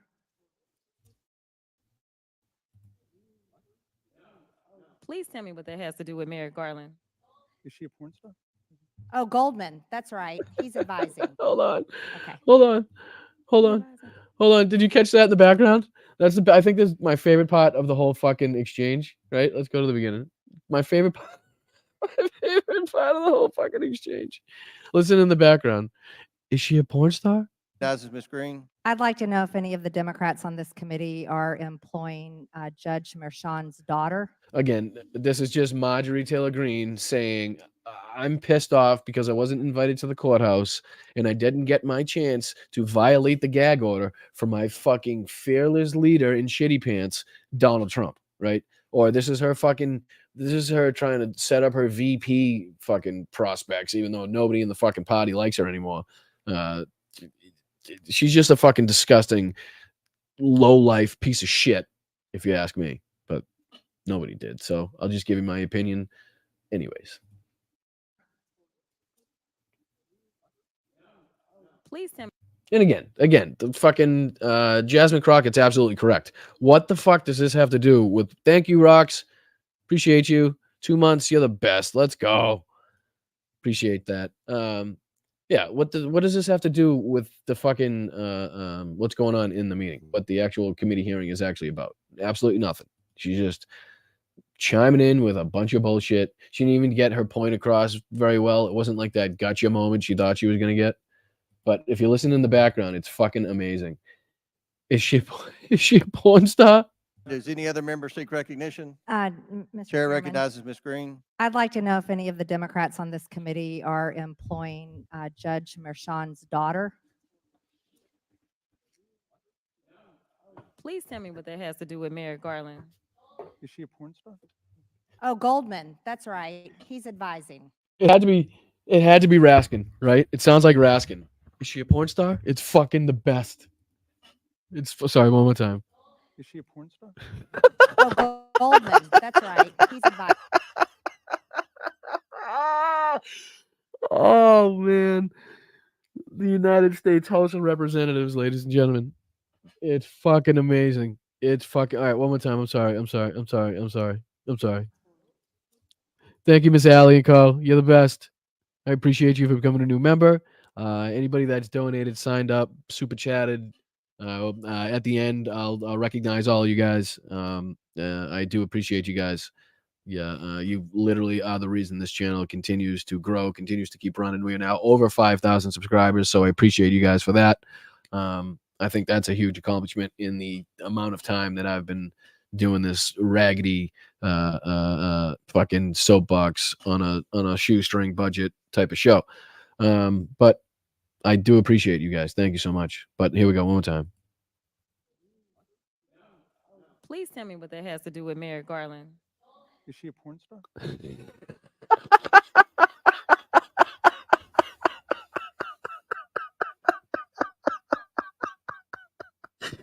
Oh my god. Oh my god, I fucking love it. It's so good. All right. Oh, Goldman. That's right. He's advising. Oh, it's so good. Okay. He's advising who? What? Do you? Dead silence because everybody's like, what the fuck are you talking about? It was Raskin in the background saying, is she a porn star? Because Marjorie Taylor Greene was bringing up Judge Marchand's daughter, of course, because they love using her as a pawn somehow. Because she's somehow affiliated to politics. And I think, as our dear friend Hal says, she would probably stand to make more money if Trump wasn't charged and wasn't convicted and continue to run. So why does she have any incentive to have him locked up? Or why would the judge have any incentive financially for his daughter to, it doesn't make none of it makes any fucking sense. Do you know what we're here for? You know we're here about just a- AG I Garland. don't point think of- you point know of what order. you're here President. for. Well, you the one talking about. I guess I she's still think your stuck in the fake courtroom. eyelashes are messing up. No, what you're ain't reading. nothing. Hold on. And that's where Marjorie Taylor Greene crosses the line once again, bringing up somebody's physical appearance to demean them and degrade them in front of people in a committee hearing is obviously in every way against decorum. And I don't care if she takes it back or strikes the fucking words or whatever fucking happens. The words came out of her fucking mouth. And because of that, I call her a piece of shit, is what I call her. Hold on. Listen. Correct, Wes. Correct. And then somebody else was correct too. And Bob, you were correct as well. You were correct as well, my friend. Absolutely a little fucking hint of racism in there. Because if it was a white lady, you can guarantee she wouldn't be bringing up anything, fake eyelashes, makeup, anything like that. You can bet your fucking bottom dollar. Order. Mr. Chairman, beneath would even you you, please Mr. Green. get That's in beneath order even of your you. committee? That's beneath even you, Raskin says. To be honest, I think Coma was stunned. Coma's just a fucking inept moron. Okay, he every fucking thing that happens in one of these committee hearings, he has to turn around and ask his assistants or whatever they fucking call him what the next step is or what he has to do. He has no fucking idea what he's doing. He's totally over his head in this position. He cannot control anybody. He can't control his side. He can't control fucking his mouth. in the fact that he's biased against Democrats, even though he's fucking leading the committee. You're absolutely right. He's a fucking moron. He's a fucking moron. Order. Please. There's a point of order. We have a point of order. Mr. Lynch, state your point. Objection. That's Butch say. Mr. Chairman, I would just like to ask the parliamentarian if your conduct here in raising money in connection with this hearing is referable to the Ethics Committee within this hearing. Is a motion in order to... I love a guy that sounds like me in politics. You know what I mean? I like being not the only one that sounds like this. Plus, he brings up a good point. Parliamentarian. MTG is a swastika. Oh, Jesus Christ. Oh, you guys are killing me. If your conduct here in raising money in connection with this hearing is referable to the Ethics Committee within... So we'll probably not have time to get to this part of it, but what he's referring to is James Comer sending out a fundraiser. I don't know if it was an email or a fucking a pamphlet or a letter or whatever the fuck he did, basically trying to raise money off of this committee hearing. And I do believe this is the same hearing in which they had to do it late at night because some of the members felt it necessary. Or is this not the one? Maybe I'm wrong. Correct me in the chat. But one of these committee hearings they had to do in the middle of the fucking night, basically, because all of the committee members or some of the committee members on the GOP side went to Donald Trump's criminal trial to simp in costume for that fucking fat loser. Yeah, was this one? Right. I think it was. So I got a little confused. My bad. All right. Continue. In this hearing. Is a motion in order to refer your conduct and your abuse of... It's not a point of order. Mr. I do have a point of order, and I would like to move to take down... AOC coming in fucking hot. Coming in hot in multiple aspects. Sorry. I don't know. Do you call that like a celebrity crush? What do you call that type of thing? I'm sorry. But she's sassy and I like it. Ms. Green's words. That is absolutely unacceptable. How dare you attack the physical appearance of another person? Are your feelings Move her hurt? words down. Are your feelings hurt? Marjorie Taylor Greene says she's such a fucking high school bully. Why don't my drops work? You piece of shit. Hold on. No, they should. Why? You know what? Okay, I can get rid of that. It's probably slowing me down a little bit. Okay. No, I'm not going to risk it. Next thing you know, I'm touching buttons and shit, and fucking shit goes sideways, so I ain't going to do it. But yeah, all right, let's listen to AOC coming fucking hot in this. Oh, girl, baby. James with the congressional crush. I think that's a good way to put it. Cupid stunt in the net. Damn, coming in strong. Everybody's got strong feelings about this. I like it. Cats and Jam. What's that? Oh, is that Tennessee Brando you singing? Is that Tennessee Brando you singing there? A little country song. All right, let's get to what she says. I rewind it a little bit. Absolutely unacceptable. How dare you attack the physical appearance of another person? Are your feelings hurt? Her words down. Oh, girl, baby girl. Oh, really? Baby girl. You know, when the baby girl comes out, you shouldn't be fucking playing around. All right. It's like, I'd say the equivalent is when your parents say your fucking first, middle, and last name kind of thing, right? You fucked up. You probably, well, in my generation, you're probably going to get a little fucking spanking, a little whooping still. You know what I mean? Right? Or when the fucking principal called you, or like the teacher would say your first and last name, or the principal. I mean, shit. No, am I calling myself out for my for my actions in my earlier years? Christ, they had to change the color of the paper. I got so many, what do you call them, referrals to the fucking office. They always came in like your locker. It was like pink slips. And then they had to change the blue slips and then green slips. But I've changed. I've changed my ways. I admit I was a piece of shit. I was one of those assholes that had an opinion about everything but didn't vote or do anything to change it. and I was using phraseology and fucking words that were harmful to other people without recognizing what I was doing. And I feel like I've done somewhat of a good job to look at not only my vocabulary and what I say, but my outlook on life and how people are treated and things like that. So I don't know. I'm not to pat myself on the back or anything, but that I feel like I've come up the scale at least a little bit from my earlier years. All right, let's go. Sorry, I'm Don't over. even play, with Baby me. girl, I don't We think are gonna so. move and we're gonna take your words down. I Thank you very second much. that motion. Ms. Green, do you wish to strike your words? I have 4 minutes and 21 seconds to speak. I think we have to do the motion first, Where'd it go? and then unless there's another motion, then you'll be recognized again. But I believe there's another motion coming. So you agree to strike your words? Yeah. I'll Okay. agree.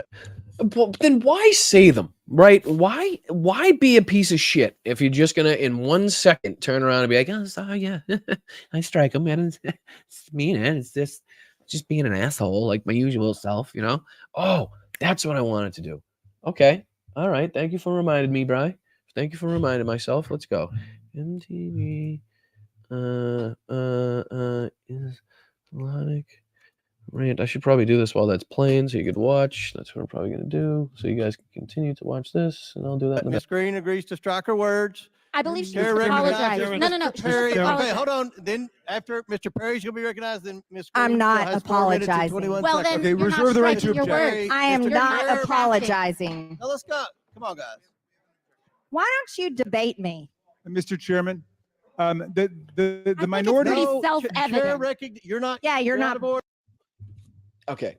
AOC debating Marjorie Taylor Greene is the same thing as Donald Trump meeting Kim Jong-un at the DMZ. Okay? You're giving credibility to somebody that is fucking a nut job. You're giving credibility to somebody that has the most fucking extreme ideas and policies. You don't give airtime to that. This is bad enough that we have to listen to this in a fucking committee hearing from this asshole, right? When she's done shit like this, right? Let's see. Oh no, I don't want to play that one. Hold on. I'm gonna play. Let's see here. This is what we get from fucking. Where'd it go? Oh, here we go.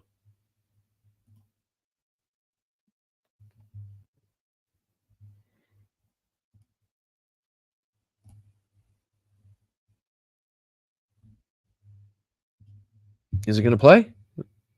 Here we go. There is an Islamic invasion into our government offices right now. Okay. You saw after midterm elections, we saw so many Muslims elected. I don't know the exact number, but there were quite a few. We had that woman out of Minnesota. Now she's going into Congress and she's got to wear a head covering. They want to put their hand on the Quran and be sworn in. No, you have to be sworn in on the Bible. No, you don't have to be sworn in on the Bible. And I think one of my most viewed TikToks right now, pinned to my channel, if you go there, is calling out fucking this asshole for this rant. Because no, you don't have to put your hand on the Bible. You can do it on anything. And there was actually a time in history where a president was sworn in not using anything because they didn't have a fucking Bible around. There was a congressman that was sworn in on his favorite Superman comic. Doesn't matter if you have to wear a head covering. It doesn't matter if you're a Muslim or this has nothing to do with it because we have the freedom of religion in this country, right? Can't tell a certain fucking people because of their religion are not allowed to participate in government. This is obviously racist bigotry, Islamophobia, fucking race baiting bullshit, and it doesn't stop there. But we have an Islamic invasion into our government offices. Now, yes, we have, I'll say this.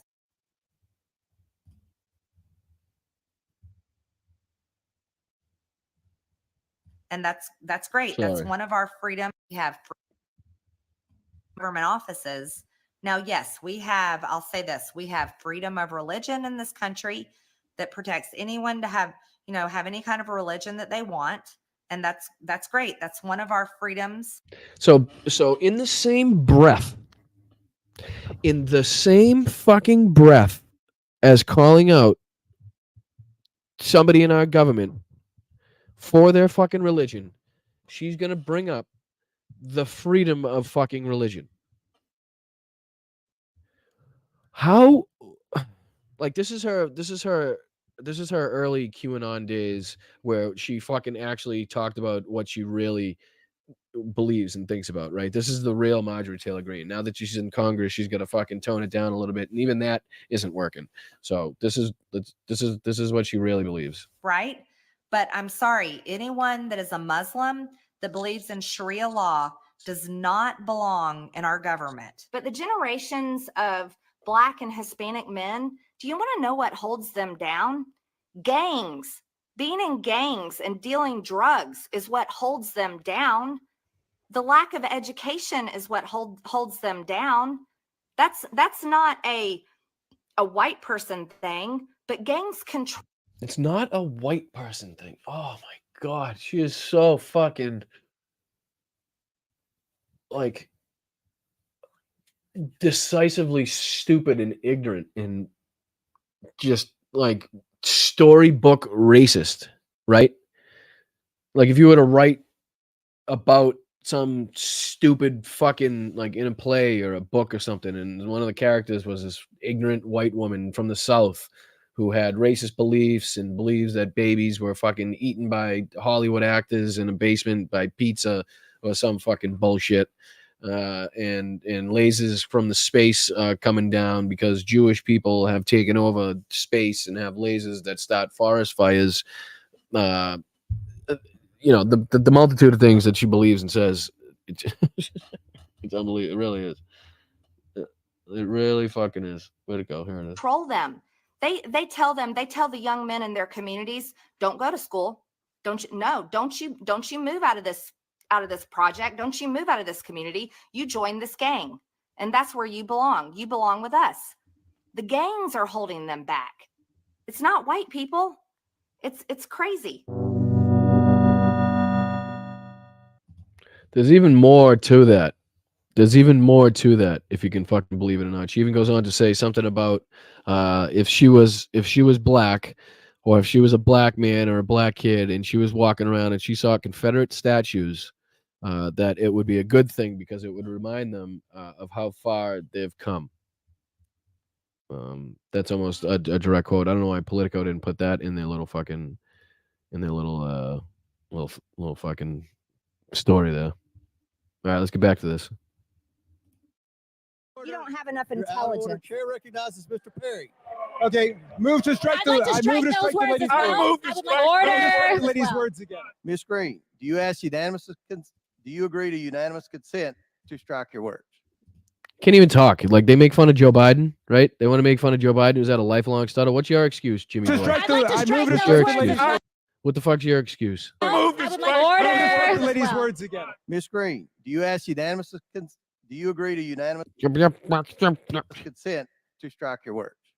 I repeat again for the second time. Yes, I'll strike right. my words, but I'm not apologizing. For the second time, I'll strike my words because I didn't like. What the fuck's the point of saying them then? Without objection. So, Ms. Green asked unanimous consent to strike her words. Mr. Raskin objected. I'm going to recognize Mr. Raskin for his. He doesn't know what's going on. He's like a fucking referee that actually doesn't know what the fucking call on the play is. And they did like a video replay and he still is not sure. And he's trying to tell like both teams what the fuck happened. All right. So what happened on the field was this guy, he fumbled first, right? I think it was 72 fumbled? No, 43. 43 fumbled the ball. And then what happened was 62 kicked it. He kicked it. Did he kick it? No, he picked the 46. Oh, it's 40. Like he doesn't know what the fuck. He's lost in this whole thing. And I guarantee he's turned around 47 times in this conversation to ask, where do I go from here? Huh? What's the next step here? What the fuck do I do? objection. No, we're not counting against, Ms. Green has 4 minutes and 21 seconds left. This will not count against her time. Thank you, Mr. Chairman. I reserve the right to object because the understanding of the minority is that the gentlelady from Georgia would move to take her words down and strike her words and to offer a sincere apology for having engaged in personalities against another member, offending her personal appearance. Seems altogether reasonable, right? If you know your words are bad enough to have struck them from the fucking record, then you know they warrant an apology at the very fucking least, right? But no, that's way beneath Marjorie Taylor Greene. And insulting her. We don't do that in this committee. And I think the major problem was that we allowed pornography in this committee, and we've gone down a bad road. But in any event, we should not allow face-to-face ad hominem insults. It's totally contrary to the rules of the House of Representatives. And I would ask Ms. Green if she would just make the apology. It's not that complicated. We don't want to get into face-to-face insults. You will never get an apology out of me. Oh, God. Oh, God. I don't owe you I one. object. Then I object, Mr. Chairman. Mr. Askins objects. I think we don't want to see a complete dissent of our committee. And the verbatim quote of the gentlelady was, "I think your fake eyelashes are messing up your reading." That is what she said. I think your fake eyelash, and that's obviously engaging in personalities. It's an ad hominem attack. And I would just ask every member of this committee, in a fair-minded way, would you want to be talked to in that way about your personal appearance by another member of the committee? Because what we're doing is we're setting standards. You can see it right there. Look at him. Coma. He still doesn't know what the fuck to do. He's still getting instructions. You see that shit? You see that shit? Hold on. Watch Peep Coma. He doesn't know what the fuck. His assistant has to come up to him and he's like, yeah, this is what you're going to do next. This is the next move. This guy really should fucking be lead. The guy whispering in his ear probably should be leading this fucking committee because he knows more about the rules and regulations and what fucking actually happens in this shit than Coma does. In that way about your personal appearance by another member of the committee, because what we're doing is we're setting standards going forward. I'm just curious, just to better understand your ruling. If someone on this committee then starts talking about somebody's bleach blonde, bad built butch body. Oh, no, Jesus Christ. Oh, I love it and I hate it at the same time. I do.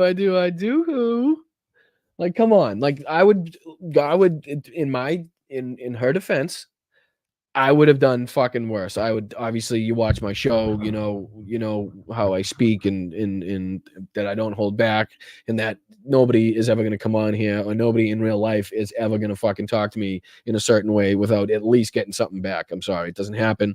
If I hold the door for you, don't get a thank you. If I don't get a thank you, then you're going to hear it from me. I'm sorry. I will say thank you to me for you. That way, you fucked up. Okay. It's not going to happen. So in her defense, I would have done worse. I just think that at this point, Marjorie Taylor Greene had looked so bad and so fucking stupid and so egregiously against what the norms of the regulations and in the committee hearings are that I don't know. For some reason, I think would have been better off had she, I guess, put it different. I don't know. I love it. And like I said, I love it and hate it at the same time. It's one of those things. I think it kind of makes it a both sides issue now. And I'm a little frustrated that the media has more picked up on what Jasmine said than what Marjorie Taylor Greene's actions were. But that's, I don't know. You know what I mean? I like you said, I could listen to it all day. I know fucking Christ, Brando's song on it has got probably fucking 5 million views on it by this point. But I wish it wasn't about what she had said and it was more about what Marjorie Taylor Greene had said. But let's hear it one more time. I'm just curious, just to better understand your ruling. If someone on this committee then starts talking about somebody's bleach blonde, bad built butch body.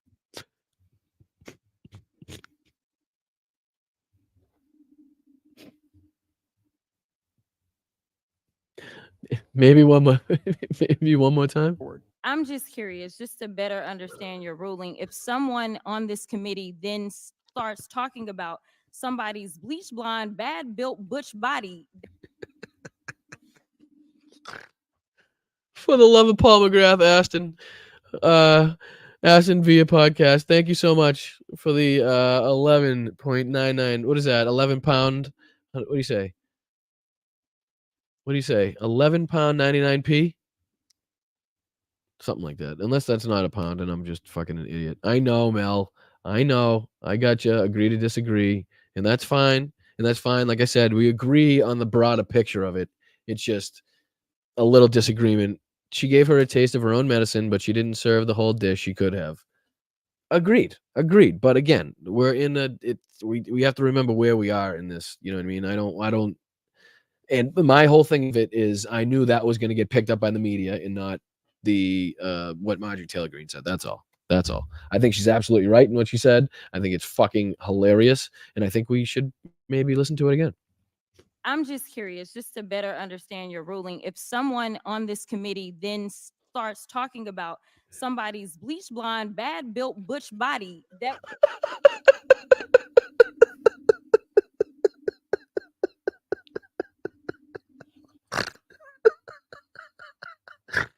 Oh, Jesus Christ. It gets better every time, honestly. I'm sorry, it does. I'm just curious, just to better understand your ruling. If someone on this committee then starts talking about somebody's bleach blonde, bad built butch body, that would not be engaging in personalities, correct? A what now?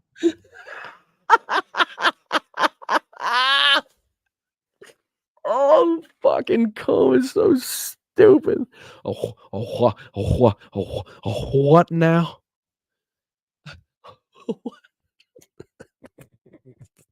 That whole exchange, and then Raskin's face. Hold on, let's see if I can zoom in. I'm gonna try to see if I can zoom in on Raskin's face. I'm probably not gonna get this right, so fucking excuse me. Does it zoom? Maybe it zooms on the video, please. Hold on. See if I can do this. On this committee then starts talking about. Fuck, it didn't zoom. Zoom, motherfucker, zoom. Do I have to do more? Well, it's too much. How about this? We'll try this. Let's try this. I don't even know what that even zooms. Somebody's bleach blonde, bad built butch body, that would not be engaging in personalities, correct? A what now? Chair.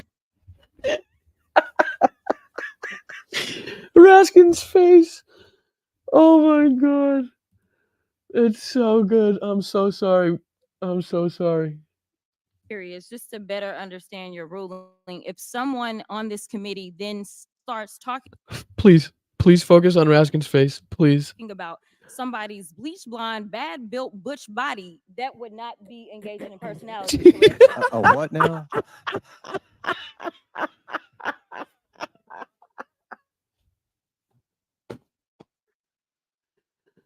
Oh fucking shit! What? What now? Chairman, I make a motion to strike those words. I don't think that's a Hold on. part of it. Trying to find clear. This is to the best of my knowledge, Anna Paulina Luna chiming in now. Clarification on what quality. Chairman, motion to I had strike no those idea words. what you just said. We're not gonna do this. Look, you guys earlier literally just said You yes. just voted to do Y'all did it. it first. So Right. Now Anna Paulina is gonna be the fucking savior of the day, right? She's gonna come in as the angel on the right shoulder as opposed to the fucking devil on the left shoulder, and try to make peace after one, defending Marjorie Taylor Greene's actions, and two, fucking believing every word that she said. You just voted to do it. Order. I'm trying to get clarification. Look at calm down. No, because this is what would y'all like to do. get through proceeding. So I'm trying Hey, to get Miss clarification. Crockett, you're not recognized. Miss I can't hear Crockett. you with your And you yelling. don't want me Calm to be- down. Can No, you please calm don't down. tell me to calm down, Calm down. because y'all Please talk calm noise down. and then you You're can't out of take it. control. This is where Jasmine's just had enough. Jasmine's had enough. She's gotten to the point where she's sat through too many of these fucking meetings. She's seen too many fucking interviews of these people yapping their fucking jaws, creating chaos, trying to make it seem like the world in the United States is in the fucking most dire situation, only to lead you to the fact that you should vote for Donald Trump because he's the savior of anything and everything and all of it. And he knows Putin and Zelensky so well that he could sit down in a room with them and the fucking war would be over and all that bullshit. You know what I mean? Because if I Chairman, can we come and send talk take a about break her, for 5 y'all minutes? gonna have a If I come and talk shit about her, y'all gonna know about it. Chairman, Mr. Chairman. Who wants to take a whack at this? Oh, that was good. That was good. You know what? You know what would be really fucking childish of me? It would be really childish of me if I if I went back and found that the spot where she said that. That would be really childish of me. Probably shouldn't do that, right? Probably shouldn't do this that. committee then starts talking about somebody's bleach blonde, bad built butch body that would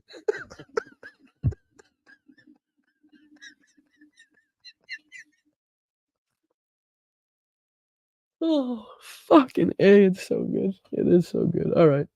All right, I won't do it again, I promise.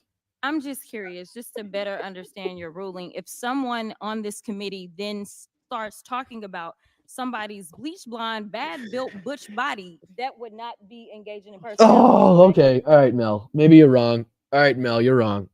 I mean, I'm wrong. I'm sorry. Opposite of what I scratch that. Scratch that. Reverse it. I'm wrong. You're right. It's awesome. I love that she said it. I think she should have gone more. Honestly, tell you the truth now. I'm sorry. I don't know why I said that before, but it's fucking hilarious. It really is fucking good.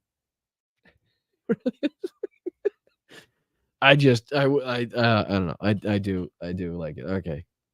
All right. On to fucking Mr. Because my uncle's a professor, I'm the smartest man on the fucking face of the planet. Shitty pants falling on my face. Mr. fucking shits and pants itself. Let's see here. Let's see here. First, I gotta get through all this bullshit. Where'd he go? That is no, not that one. Let's see. No, not that one. This motherfucker. All right. See if I can. Stop. I gotta see when he starts here.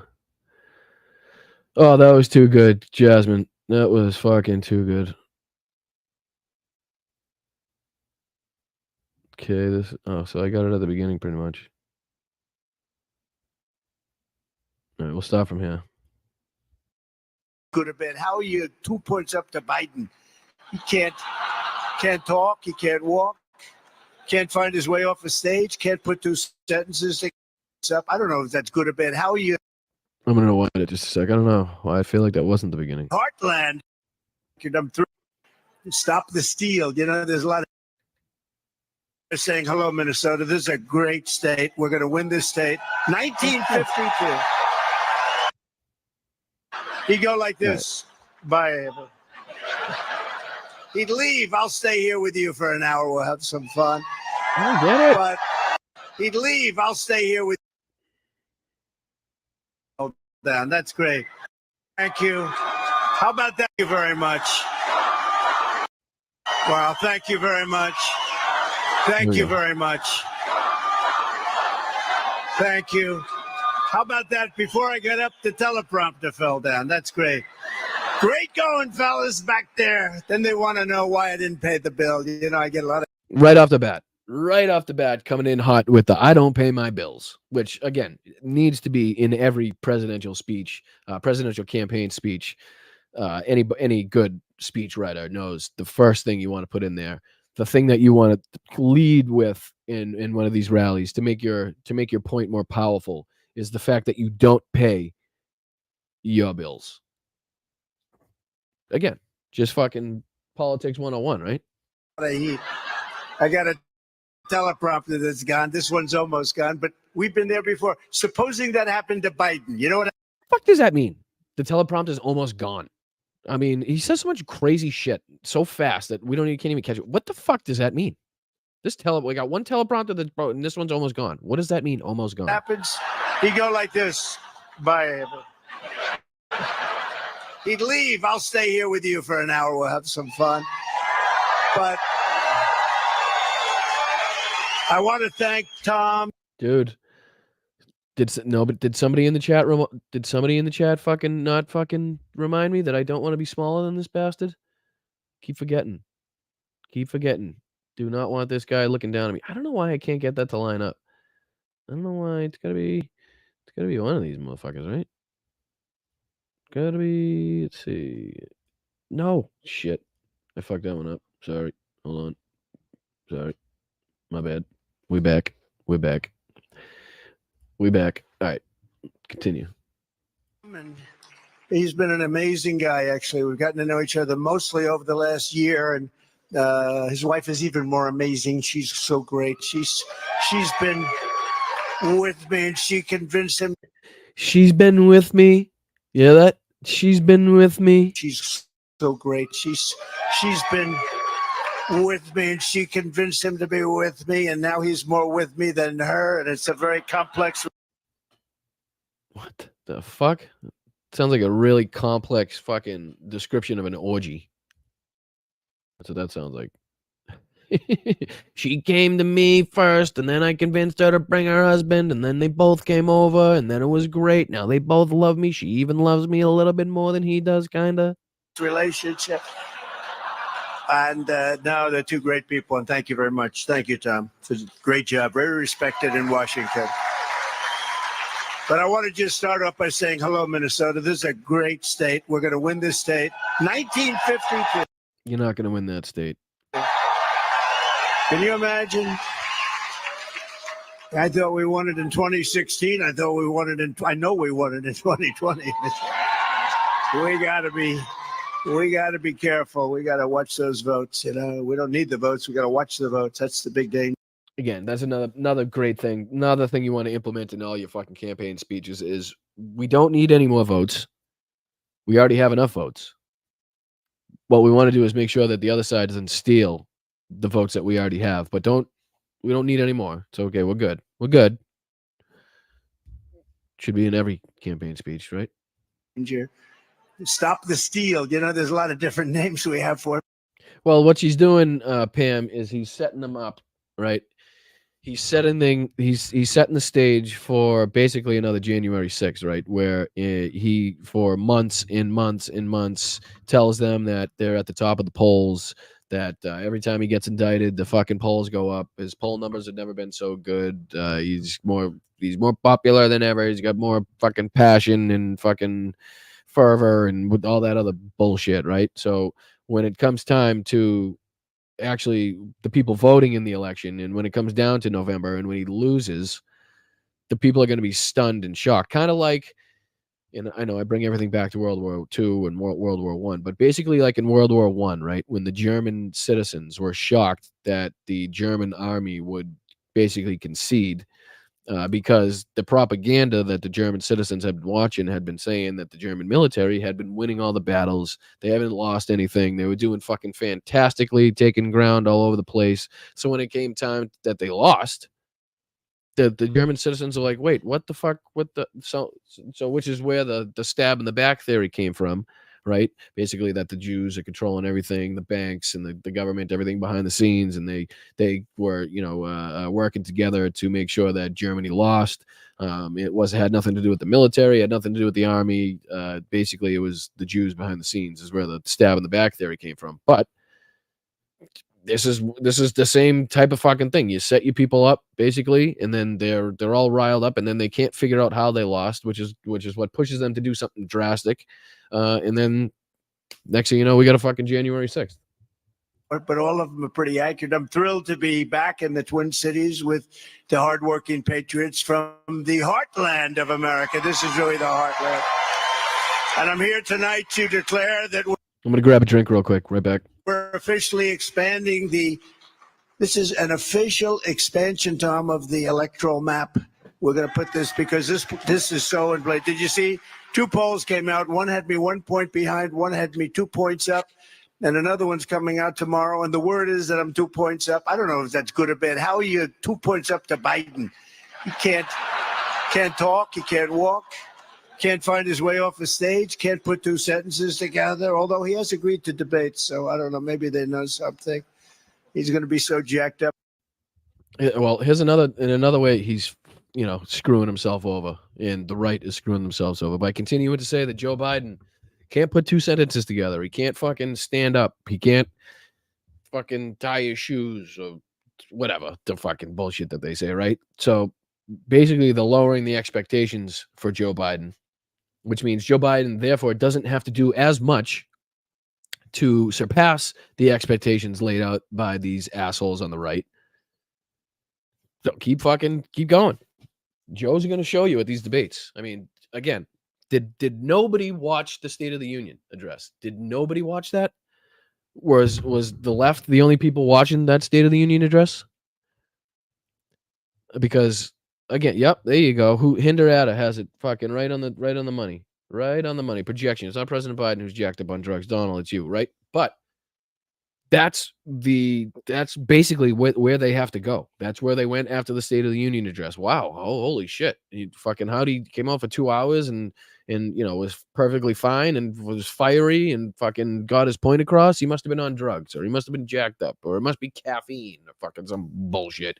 Even though we know Donald Trump's addicted to fucking Coke and Diet Coke and burgers and fucking all the other bullshit. So, where they come up with like, basically they're setting the scene for to say the same thing. If he comes out and he does well because we said he can't say anything, because he can't put two sentences together, and he does, it must mean some thing behind the scenes is helping him, or some fucking chemical is helping him, or some bullshit. You know what I mean?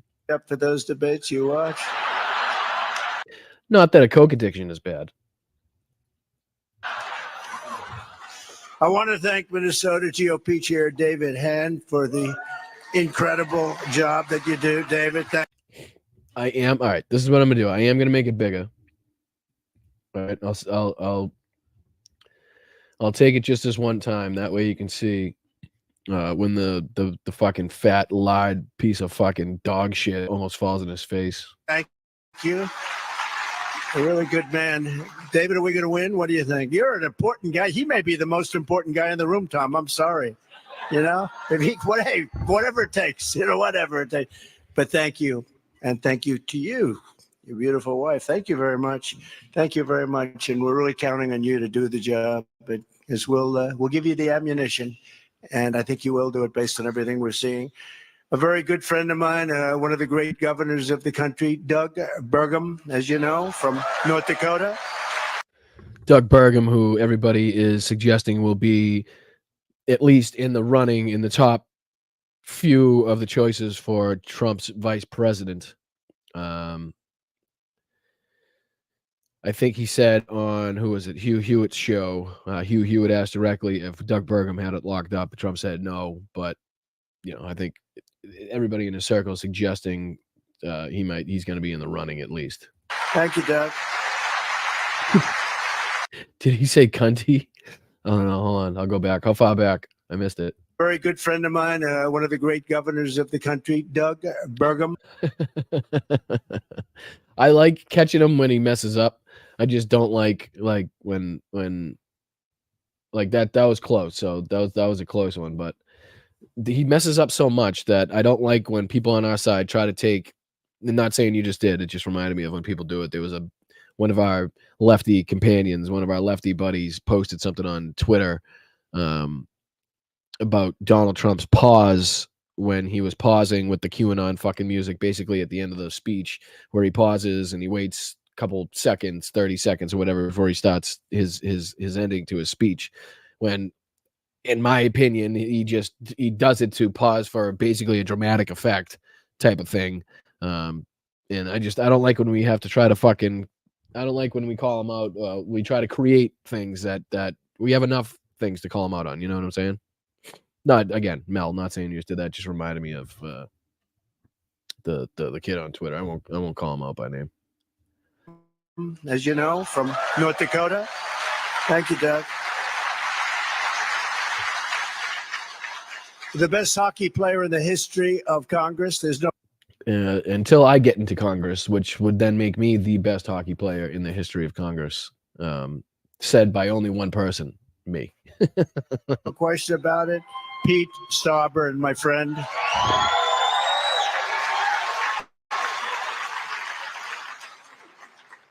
A congresswoman who's a patriot and a real fighter, and she's always been with me right from the beginning, Michelle Fischbach. Thank you, Michelle. Thank you very much. and the greatest purchaser of advertising in the history of the country. There's never been, I don't know, his pillows are excellent, but I'm more impressed with the purchasing. If he could buy my ads, you'd never, for what I spend, you would. Is Donald Trump living in 2016 still? Does he not know the financial troubles that Mike Lindell is facing? Does he not know that, like, most of his, I haven't seen half as many My Pillow ads as I used to. And like I said on this channel before, anybody in the Boston area, even if you're not in the Boston area, if you could look up the phone number for WZLX, it's 100.7 in Boston, right? Who continue to play My Pillow commercials, right? It makes me fucking sick to my stomach every time I hear it. So if right, it's not Birdie Eddie, it's not 2016. I don't even know if I'd want to go back. I think I'd go back and, like, obviously we'd all go back and rally a little harder for Hillary, I believe would be the thing to do. But yeah, if anybody knows or can get in touch with ZLX, and if we can kind of bomb them with phone calls asking them to remove the My Pillow ads from there because of his support of an insurrectionist, because of his support to undermine the integrity of our elections, that would be fucking fantastic. Maybe next show I'll have that ready and I'll put it on the fucking screen for everybody. Never have any empty spot without a Trump ad. This guy's the greatest buyer of ads in history, Mike Lindell.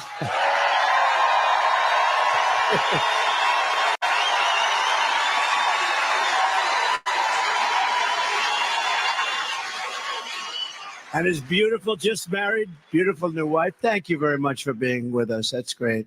It's a beautiful couple. I've said that a lot before, but this time I know it's perfect.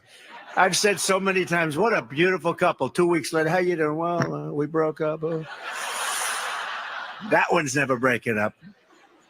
But you just jinxed the fuck out of that one.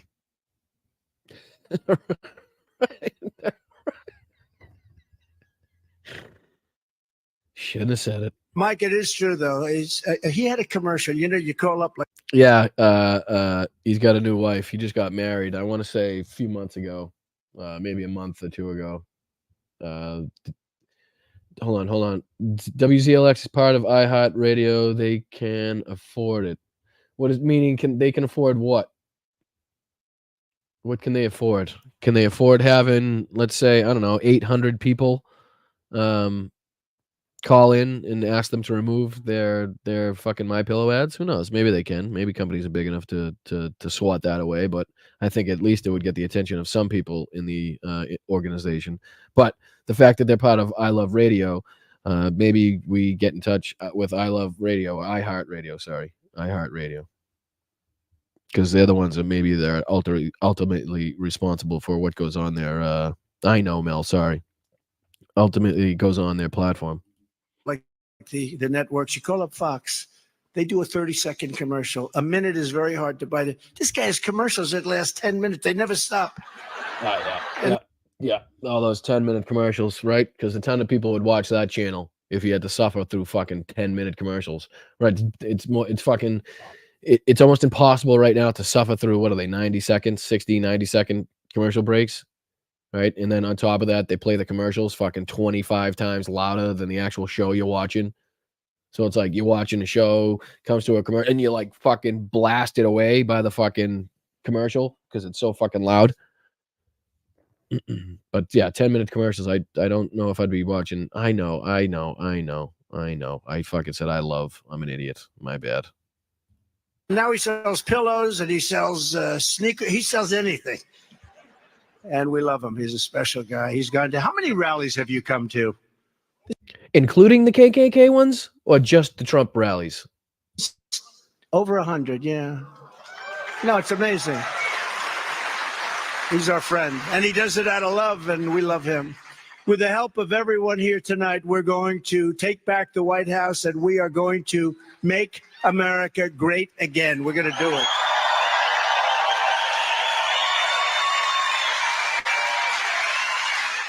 Sneakers, yeah. I think he's talking about his sneakers, Birdie.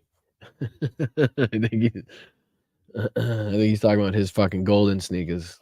He's mixing that up. 2 days ago, it was announced that inflation in April continued to rage at a brutal 3.4 annual rate. Nobody can believe it because they're just not stopping it. That's above the probably 30 points that you picked up over the last couple of years.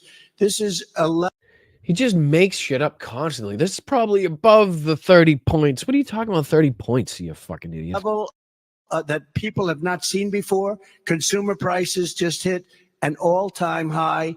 And since crooked Joe Biden, and he is crooked, he's the worst president in the history of the country. How we can be 1 point down or 2 points up in Minnesota to this guy. Again, he's pointing it out himself.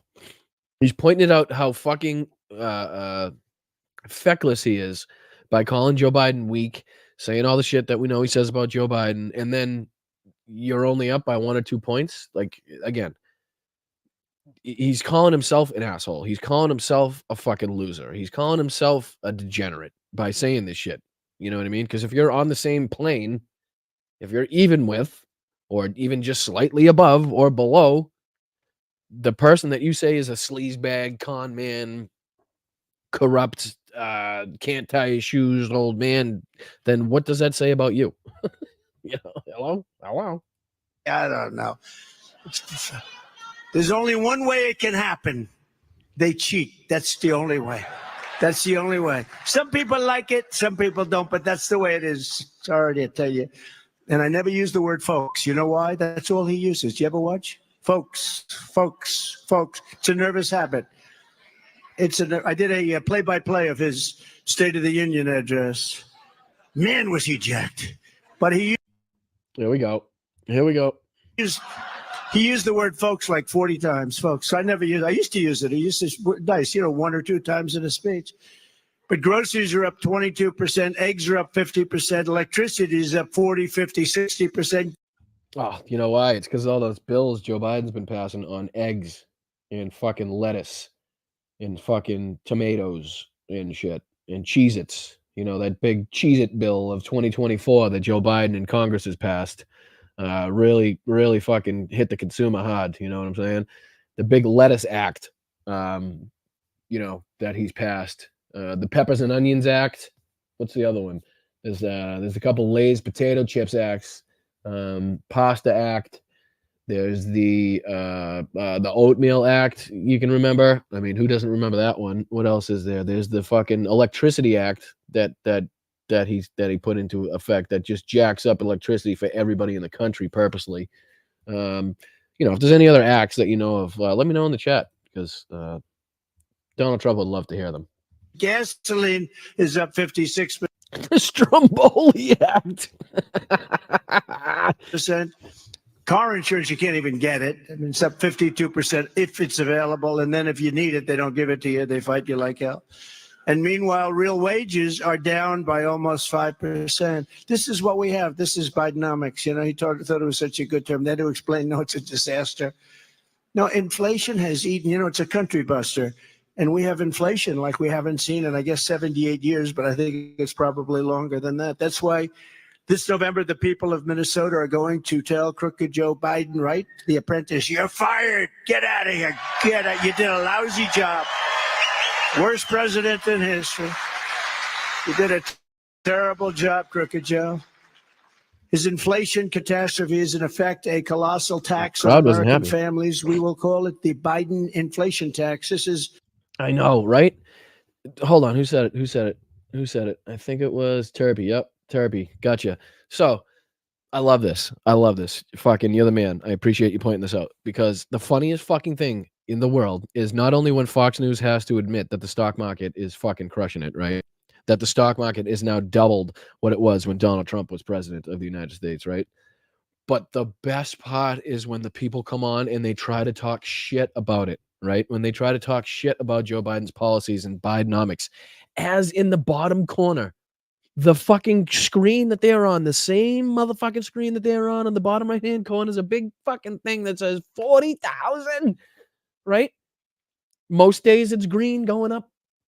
Some days it's down because that's the fucking stock market, up and down. But on the fucking whole, right?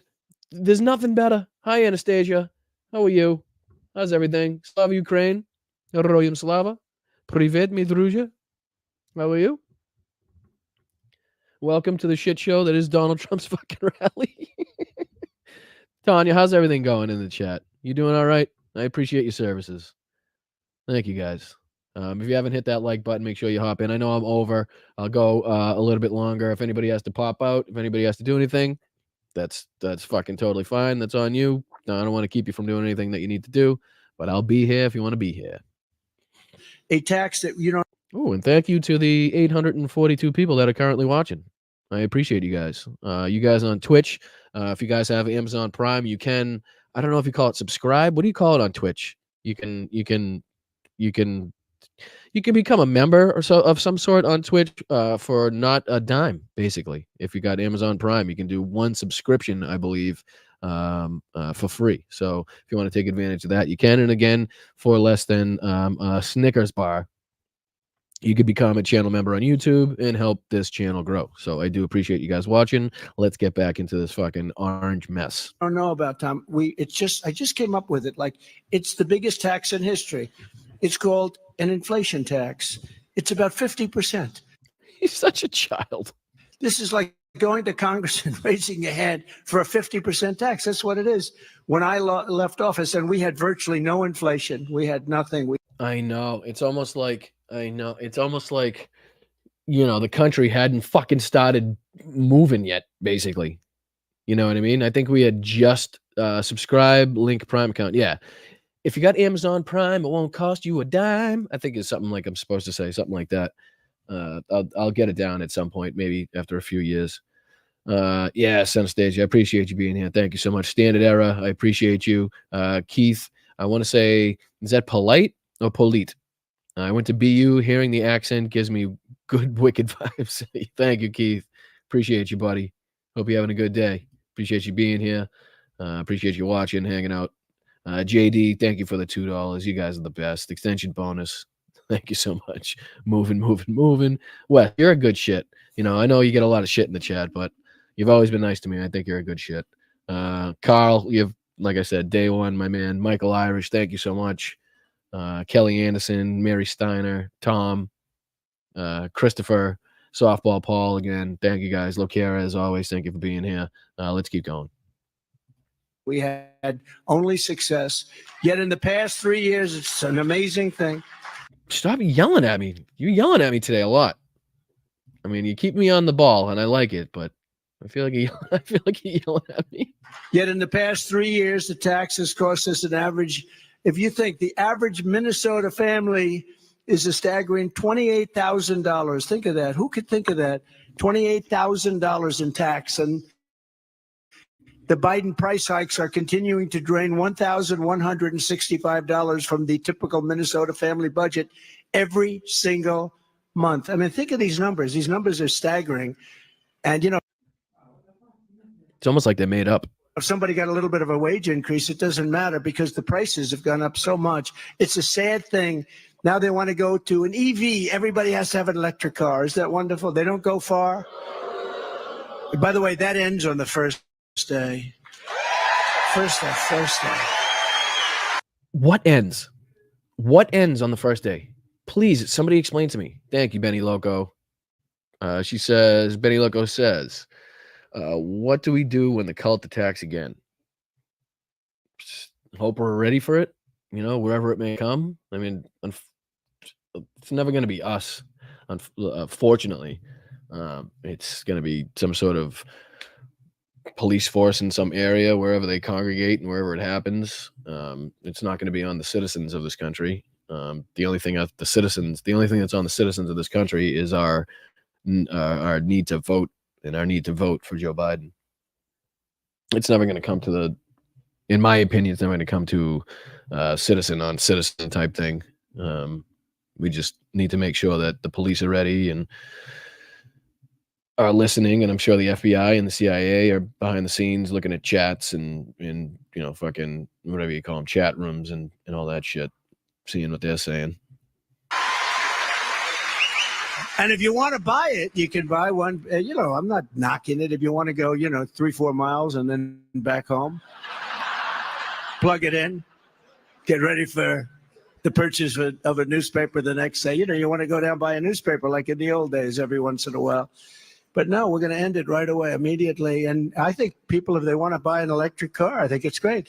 But they have to be able to buy gasoline powered. They have to be able to buy hybrids. The hybrids are good, you know, the hybrids are good. But the electric, they don't go far. They're very expensive, and they're all going to be made in China.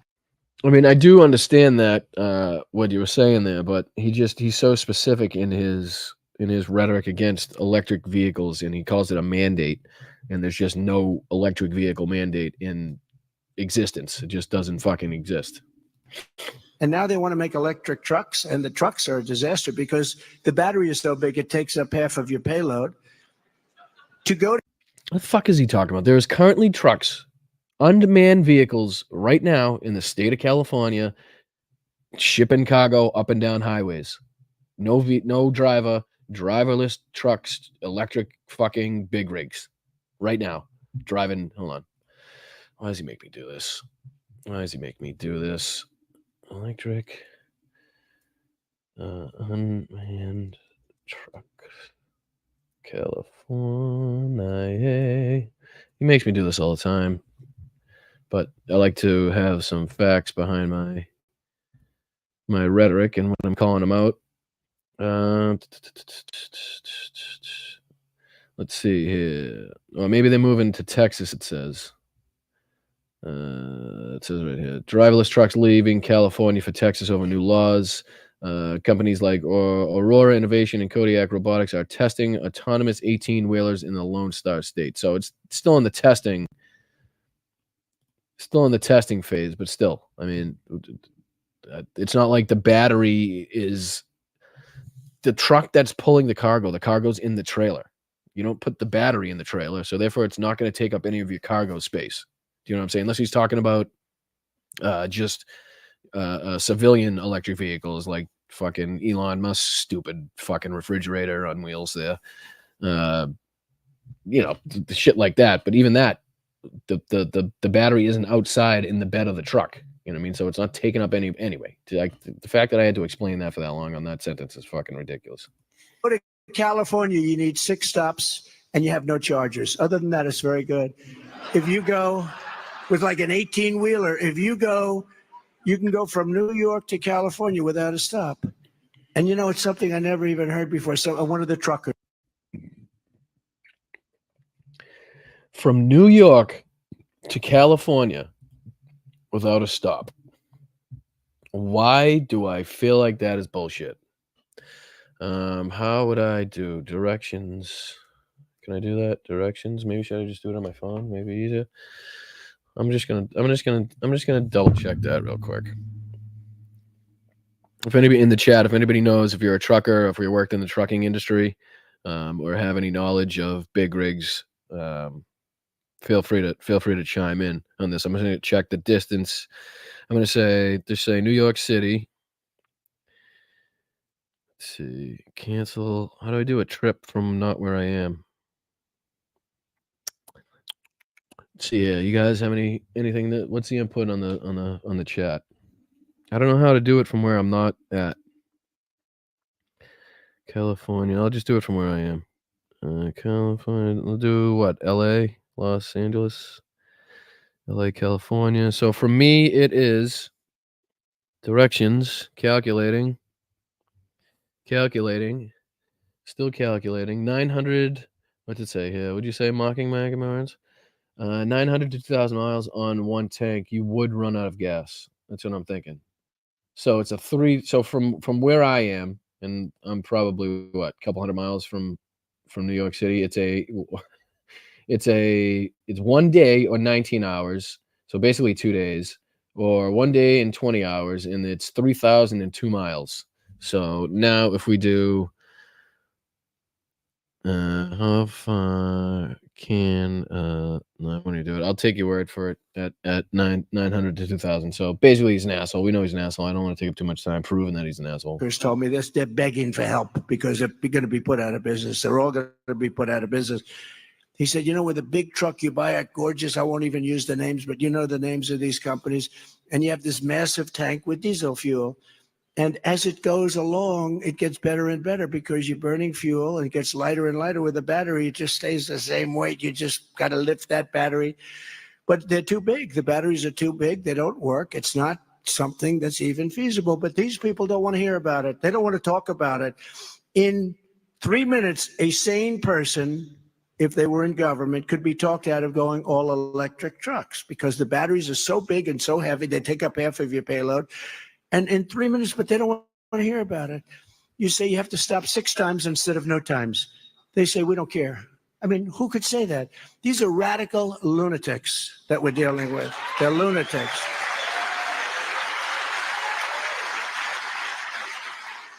And now they want to go all electric army tanks, okay? So that when we go in and blast the crap out of an enemy that we have and that we hate, and sometimes, you know, we should be there. Many times we shouldn't be there. I mean, if I was a tanker, right, in the United States military, in the United States Army, if I had the ability to be in a silent running fucking tank that had the ability and the capabilities anywhere near what, say, an M1A1 Abrams has, I would be in that tank so fucking fast. A silent tank, you could creep up on people. There's not that fucking loud rumble that people can hear from miles away to prepare them for what you're you know, for your attack. Isn't that what people would you know what I mean? I don't know. If you could somehow make it have the same capabilities or even close to the same capabilities, sign me the fuck up. Be honest with you, but we blast the hell out of an enemy. We do it in an environmentally friendly way. What are we doing?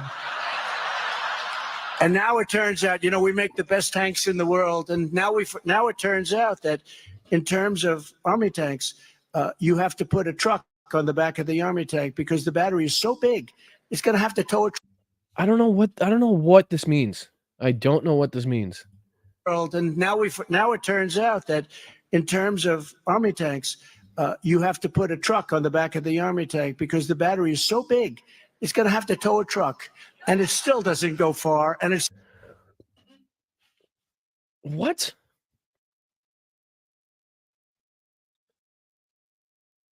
Why? When have you ever seen a fucking tank with a truck on it? Like, you know what I mean? Like, just, I know he says shit that doesn't make sense, but that's just, what the fuck? Like, what the fuck? I don't even know how to critique. How do you even critique that? A truck on the fucking tank? Yeah, that's great. That's just fucking perfect. Let's do that. Let's make it slower and fucking less effective. still costs twice as much, and it's not effective. But it does keep a clean environment, which is very important, because I know up in a place called Minnesota, they like clean air. And you know what? You had the cleanest air in history for 4 years using natural gas.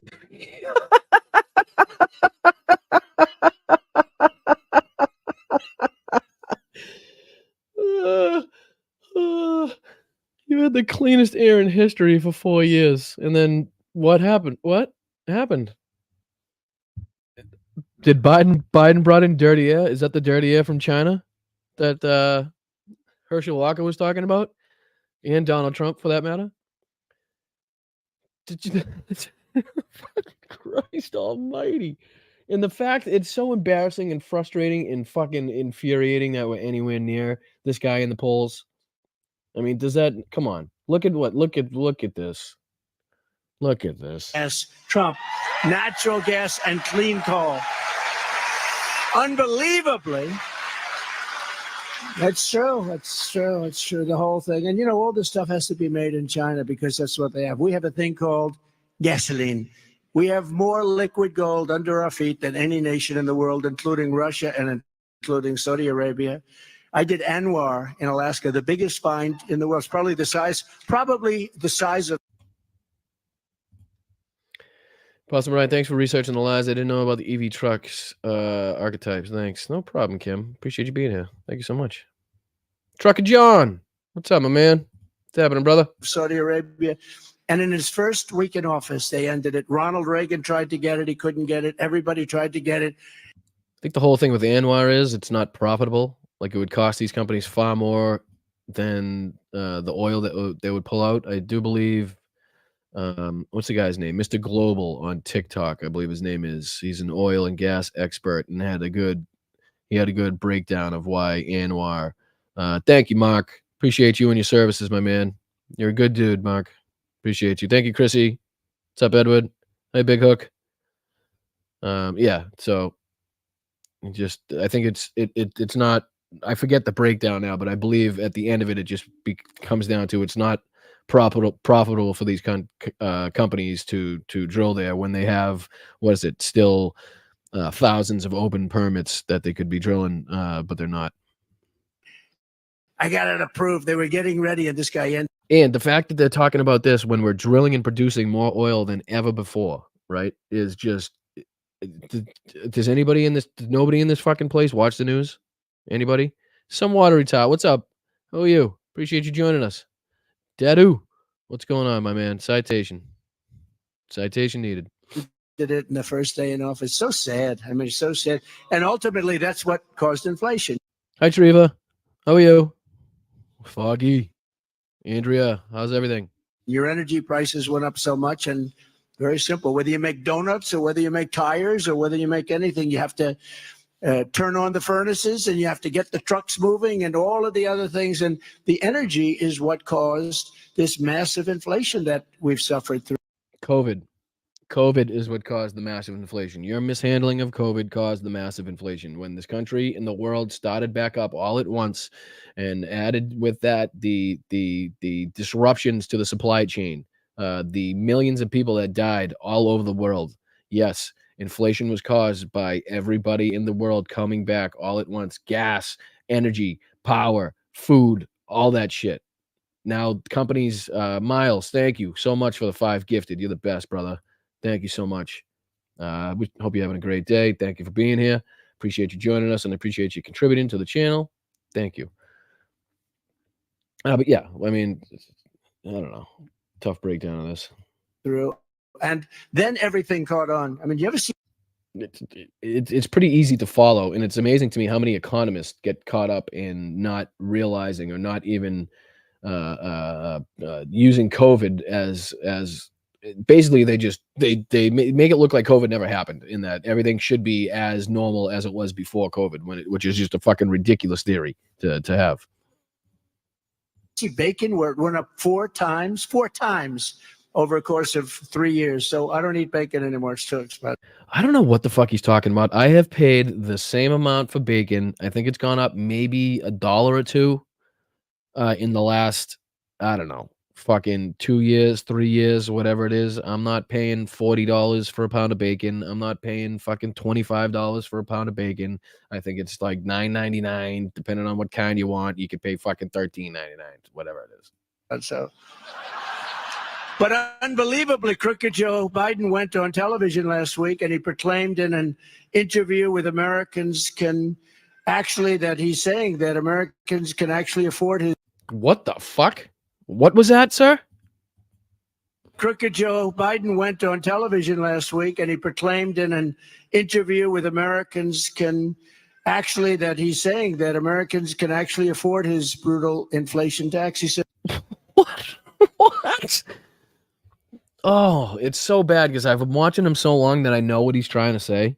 We had this conversation last time. Like, you watch the man for so long, and I think this is what happens to his fans. They get sucked into like kind of connecting the dots themselves when he says a sentence that makes no sense. Because obviously he's trying to describe the fact that Joe Biden said that American families have, on the most part, have the money to deal with the inflation crunch because wages have gone up, because more people are employed, because fucking many other aspects is basically what Joe Biden was saying. So they could afford it. He declared that families, quote, have the money to spend. They have the money to spend. They don't have the money to spend. They've run out of money. I mean, they're on literally. People don't have, if they get sick, if they're away for 2 or 3 days of income, I don't know, what do? You're spoiled. You're a lot of rich, very rich people. You set all sorts of records tonight. Have you heard that? You set attendance record and you set a money-raising record. But can you imagine if If you miss a couple of days of work, can you imagine you can't pay your bills? I mean, we have the highest percentage of that we've ever had. And Biden blamed his economic disaster on companies shrinking the size of their sticker bars. Okay. Can you believe that? But you know, it's a funny thing. I don't know if you can see it out there. Does anybody have good eyes out there? Because this is, okay. So I just got this today. Somebody handed it to me. It's a weird, and not as a joke.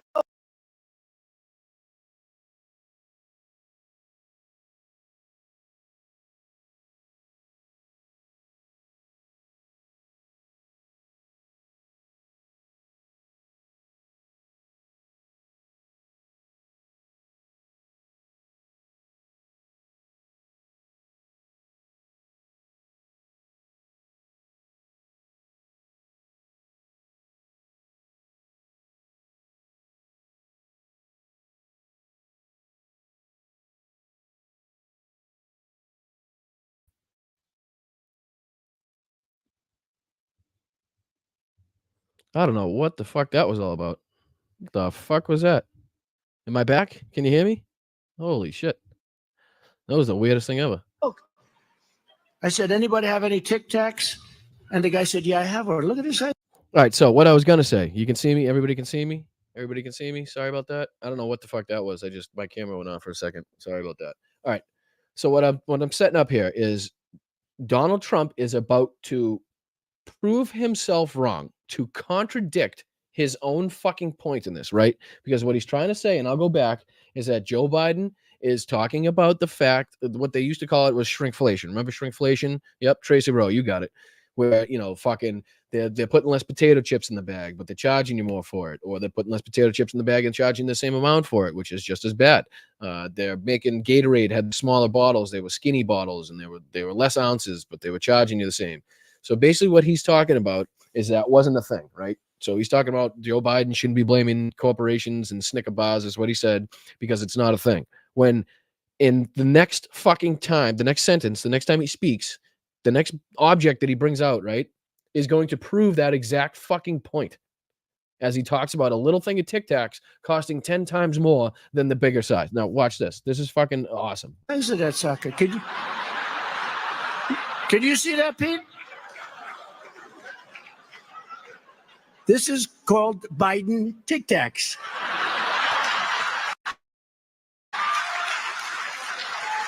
Can you see it, Tom? This costs more money than the one that was like 10 times bigger. This is inflation. And there it is. And there it is. This little thing costs 10 times more than it's exactly the exact fucking thing that Joe Biden's talking about. Period, point blank, spot on, fucking exactly what he's talking about. It's what he's talking about. I guarantee, even if he's not, he is lying about the whole thing, but I guarantee he basically he's proven himself wrong. It's an example of a company producing a smaller fucking item than they normally produce, but probably charging an amount for it that doesn't make sense for the size of it. Basically, that's all it is. That's all it is. And as he says, this costs 10 times more. Tic Tacs. Can you see it, Tom? This costs more money than the one that was like 10 times bigger. This is inflation. That's a perfect. The guy actually handed me. Do you have any Tic Tacs? Here, take mine, sir. I said, what the hell is? He holds up a little thing of Tic Tacs and says, "This is inflation." Anybody else? Hello?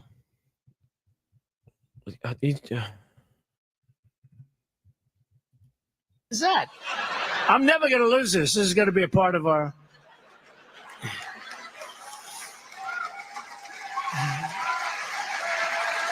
Why? Why a fucking round of applause? Why? He showed you a little thing of fucking Tic Tacs. That goes. Oh boy. Yep, that deserves a round of applause. Let me stand up and cheer because the fucking guy just pulled out a pack of Tic Tacs out of his pocket. Oh Jesus. Oh boy. Oh boy. Terrible. But Americans are not struggling. You know, this is the worst platform.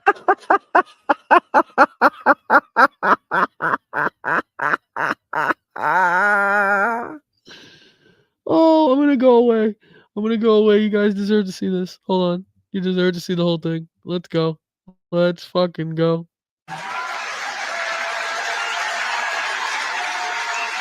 Terrible. But Americans are not struggling. You know, this is the worst platform.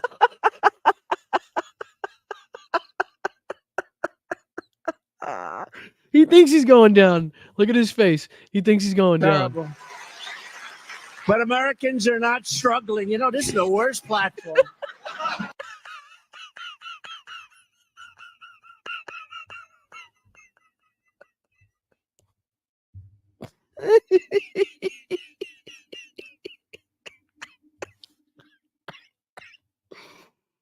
Oh, fuck. Oh, what a good show. Between fucking Jasmine, AOC, and this. It's awesome. I love it. Terrible. After his big moment, too. Right after his big fucking applause. But Americans are not struggling. You know, this is the worst platform. Who put this stage up here? This is the worst. Okay, because he's an asshole. And he's a fucking klutz and a fat bastard leaning on the stage. Now he's gonna go ahead and call out and demean the fucking work staff, the people that set up the stuff, not knowing that Donald Trump was gonna put all of his fucking 317 pounds of weight on it. And who knows how much his diaper weighs at this point. He's been up there for a while, so it could be upwards of 20 pounds at this point. The frickin' place is falling down. I notice it keeps tilting further left. All right, so this is where he doesn't even realize that he kind of like inadvertently made a good joke about it. Like when he says it keeps tilting to the left, the crowd reacts like he meant to say, like, you know, the left, like us, podium leading us. And then he walks away, and then he realizes that the crowd's laughing at it, right? And that it kind of was funny. So he has to go back and then try to take credit, like he meant to say it. Watch this. Okay. I notice it keeps tilting further left. Like too many other things. Oop, hold on. Eve 89 says Lincoln Reagan annual dinner. Both of these presidents would view him as a disgrace. Correct. Absolutely correct. And it's even more disgraceful how he keeps bringing up Jimmy Carter, whose wife has passed. Am I getting that wrong? Hold on, let me get that wrong. It's Carter that he keeps bringing up, right? Why do I feel like I'm getting that wrong? Jimmy, sorry.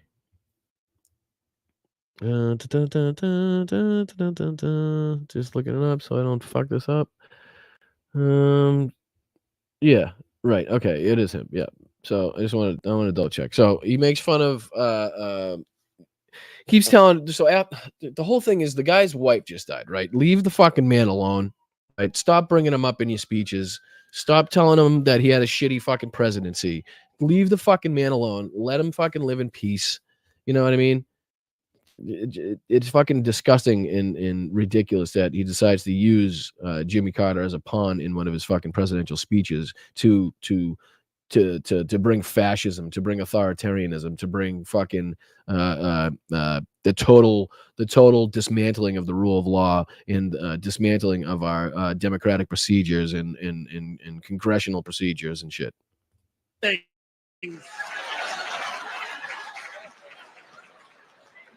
I know I'm way over. I'm only going to do a couple more minutes and I'll head out. I'm sorry. What a crappy contractor this was.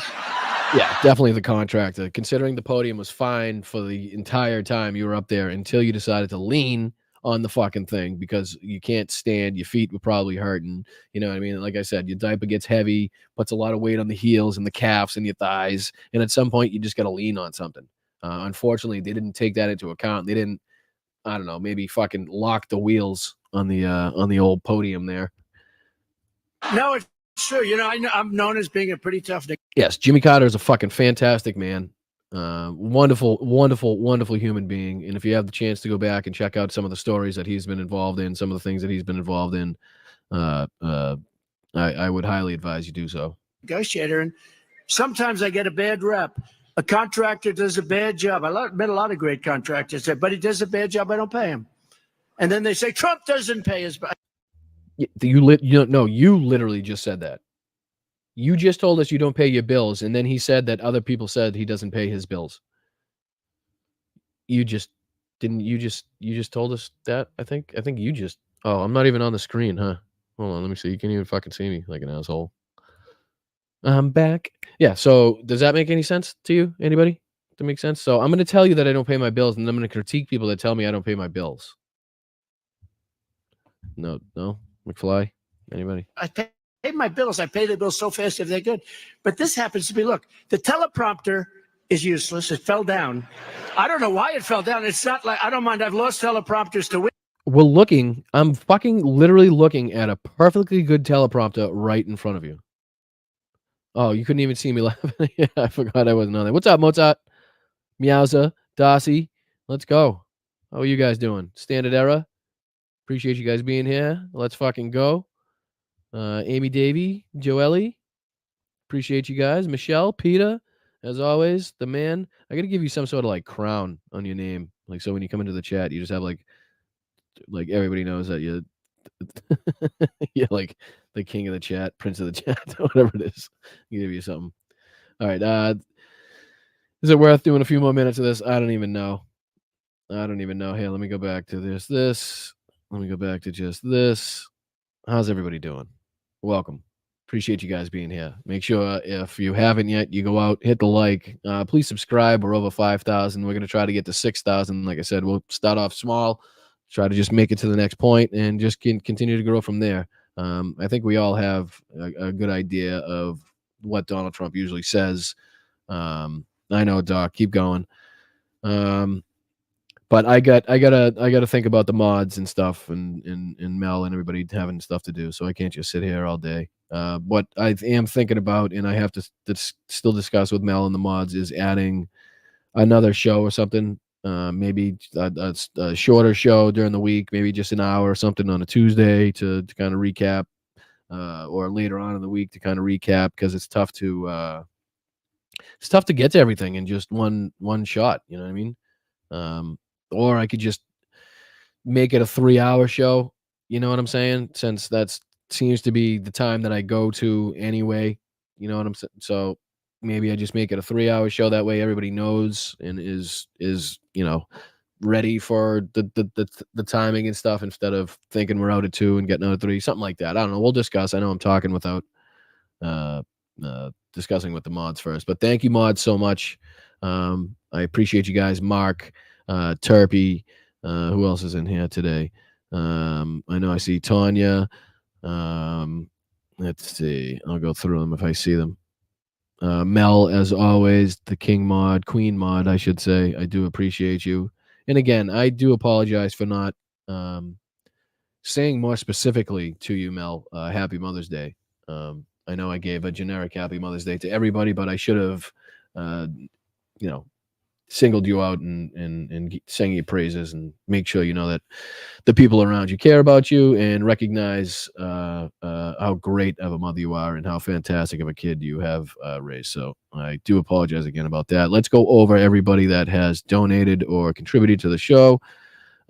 Nick Rich, let's go. Always love seeing Nick. He's a good shit. Love chatting with him in the chat. He says, can't stay, family day. Later, folks. No problem, Nick. I appreciate you stopping by. Appreciate you for the $3. Petrazi became a new member. Edward Cooley gifted 5 subs along with Sally. Tomas was been a member for 3 months. I do appreciate you, buddy. Kelly Bonfiance, $20 super sticker. Thank you so much, Kelly. Kathleen has been a member for a month. That's a fucking amazing. Thank you so much. Sean Romanco. He says I butcher his name, so maybe I said that wrong again. But I think he thinks like I'm Arthur Rehi, who like purposely butchers people's names with his Estonian accent. But thank you, Sean. I do appreciate you. Nanette becoming a member for 2 months. Jess Nichols, as always. Hello, Brian. Just popping in. We'll listen to you while we are off on our Sunday adventures. Love you and Mel. Keep speaking your truth. Jess, we love you back. Mel and I love you back. Thank you so much. Say hi to everybody. Say hi to the little ones. Hope you guys are having a good Sunday together. Appreciate you being here. Mark P, as a mod, gifting subs. I mean, does it get any better than that? Thank you so much. I do appreciate you, Mark. JD, even trees hate great. Sheldon Hughes became a new member. Lewis, that Texas guy reminds me of that other one in Florida that killed Trayvon. Yep, I know what you're saying there. John G with the $10. I do appreciate it. Thank you so much. Where'd I go? I don't know where I am now. I missed it. Mark P, Sheldon, Snowy, Judge. There you are. Peter with the big $50 super sticker. Thank you so much, Peter. I do appreciate you as always, my man. Foggy's in the house with a little Bleach Blonde, Bad Built Butch body, singing it out. Roxb is a member for 2 months. Miss Allie and company became a new member. Josh became a new member. Thank you so much. Thank you, Brian. I thought I was the only one who caught Raskin saying that. No, Josh, I got you. That was fucking the best part of it, I think. For the love of Paul McGrath Aston via podcast. Thank you so much. The gifted 5 subs from Ricky Alt. I do appreciate you. JD with the extension bonus. Benny Loco chiming in with the when do we do with the cult attack again? Miles Horn. Thank you so much. And Tracy Rowe. Thank you so much to everybody that has. Remember, patreon.com/Boston Brian. Becoming a member on this channel, easily the best way to help this channel out. And like I said, it's cheap. It really is cheap. If you're an Amazon Prime member, you can become a subscriber on Twitch. It doesn't cost you a dime because you get a free one. Instagram, Twitter, make sure you guys are sending this out, subscribe and sharing whatever it takes on that one.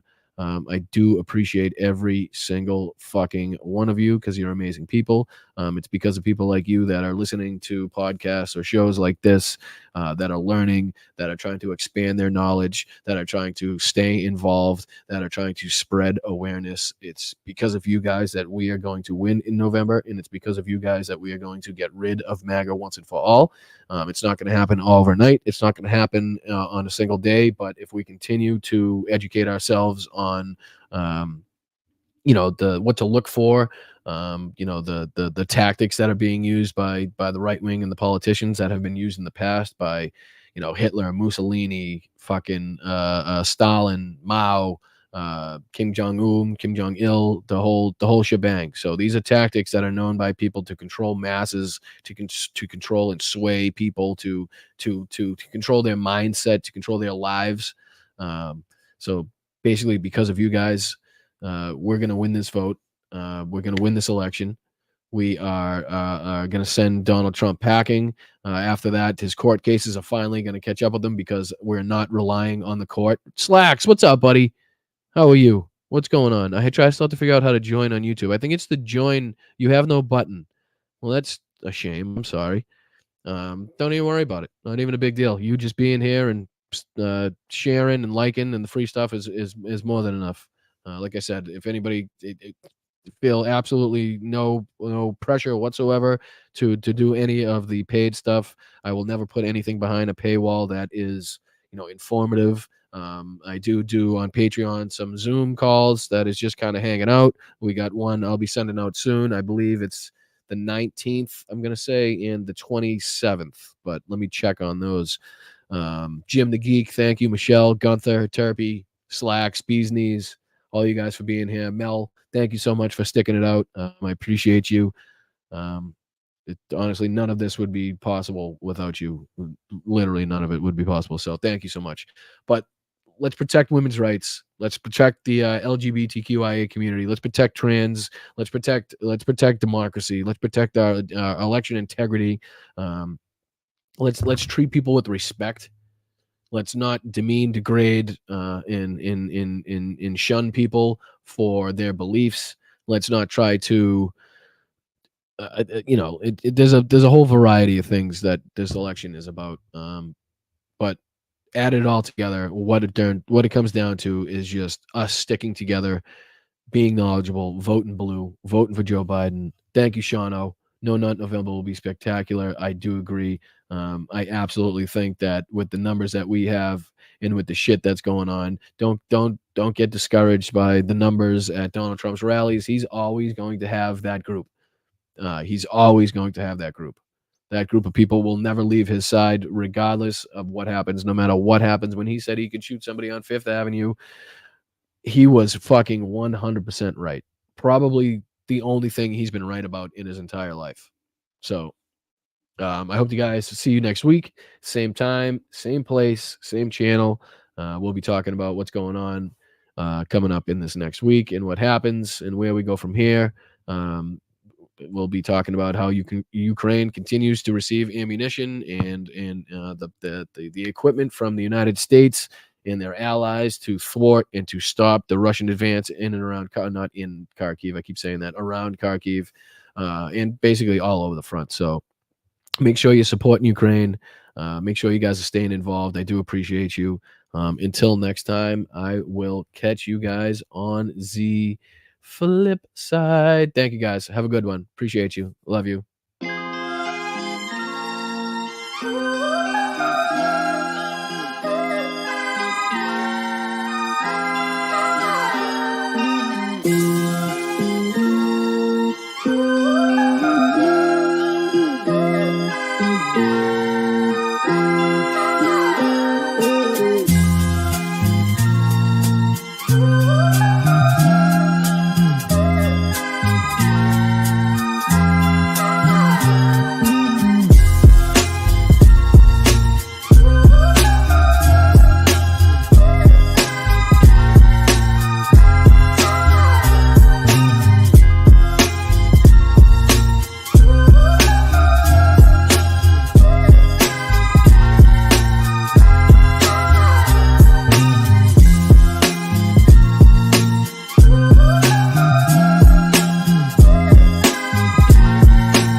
All right, hold on. I'm back. Jack Scott. If you sent in a super chat and I missed it, I do appreciate it. I apologize if I missed it. I'm not gonna let that happen. Not gonna let that fucking happen. So Jack Scott, thank you for being here. I appreciate you. Your contribution is absolutely appreciated. So I apologize for missing it. Thank you, guys.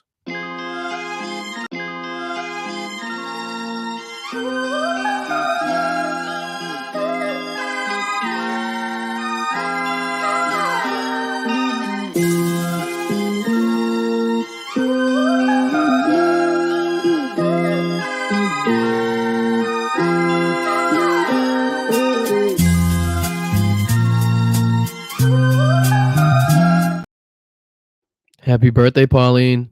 Hope you have a great day. So sorry I missed it. I'm going to have to come back 12 times. Is there anything else I missed? Hello? Anything else? Anything else I missed? No? All right. Happy birthday, Pauline. Hope you guys have a good day. I love you all. Appreciate it.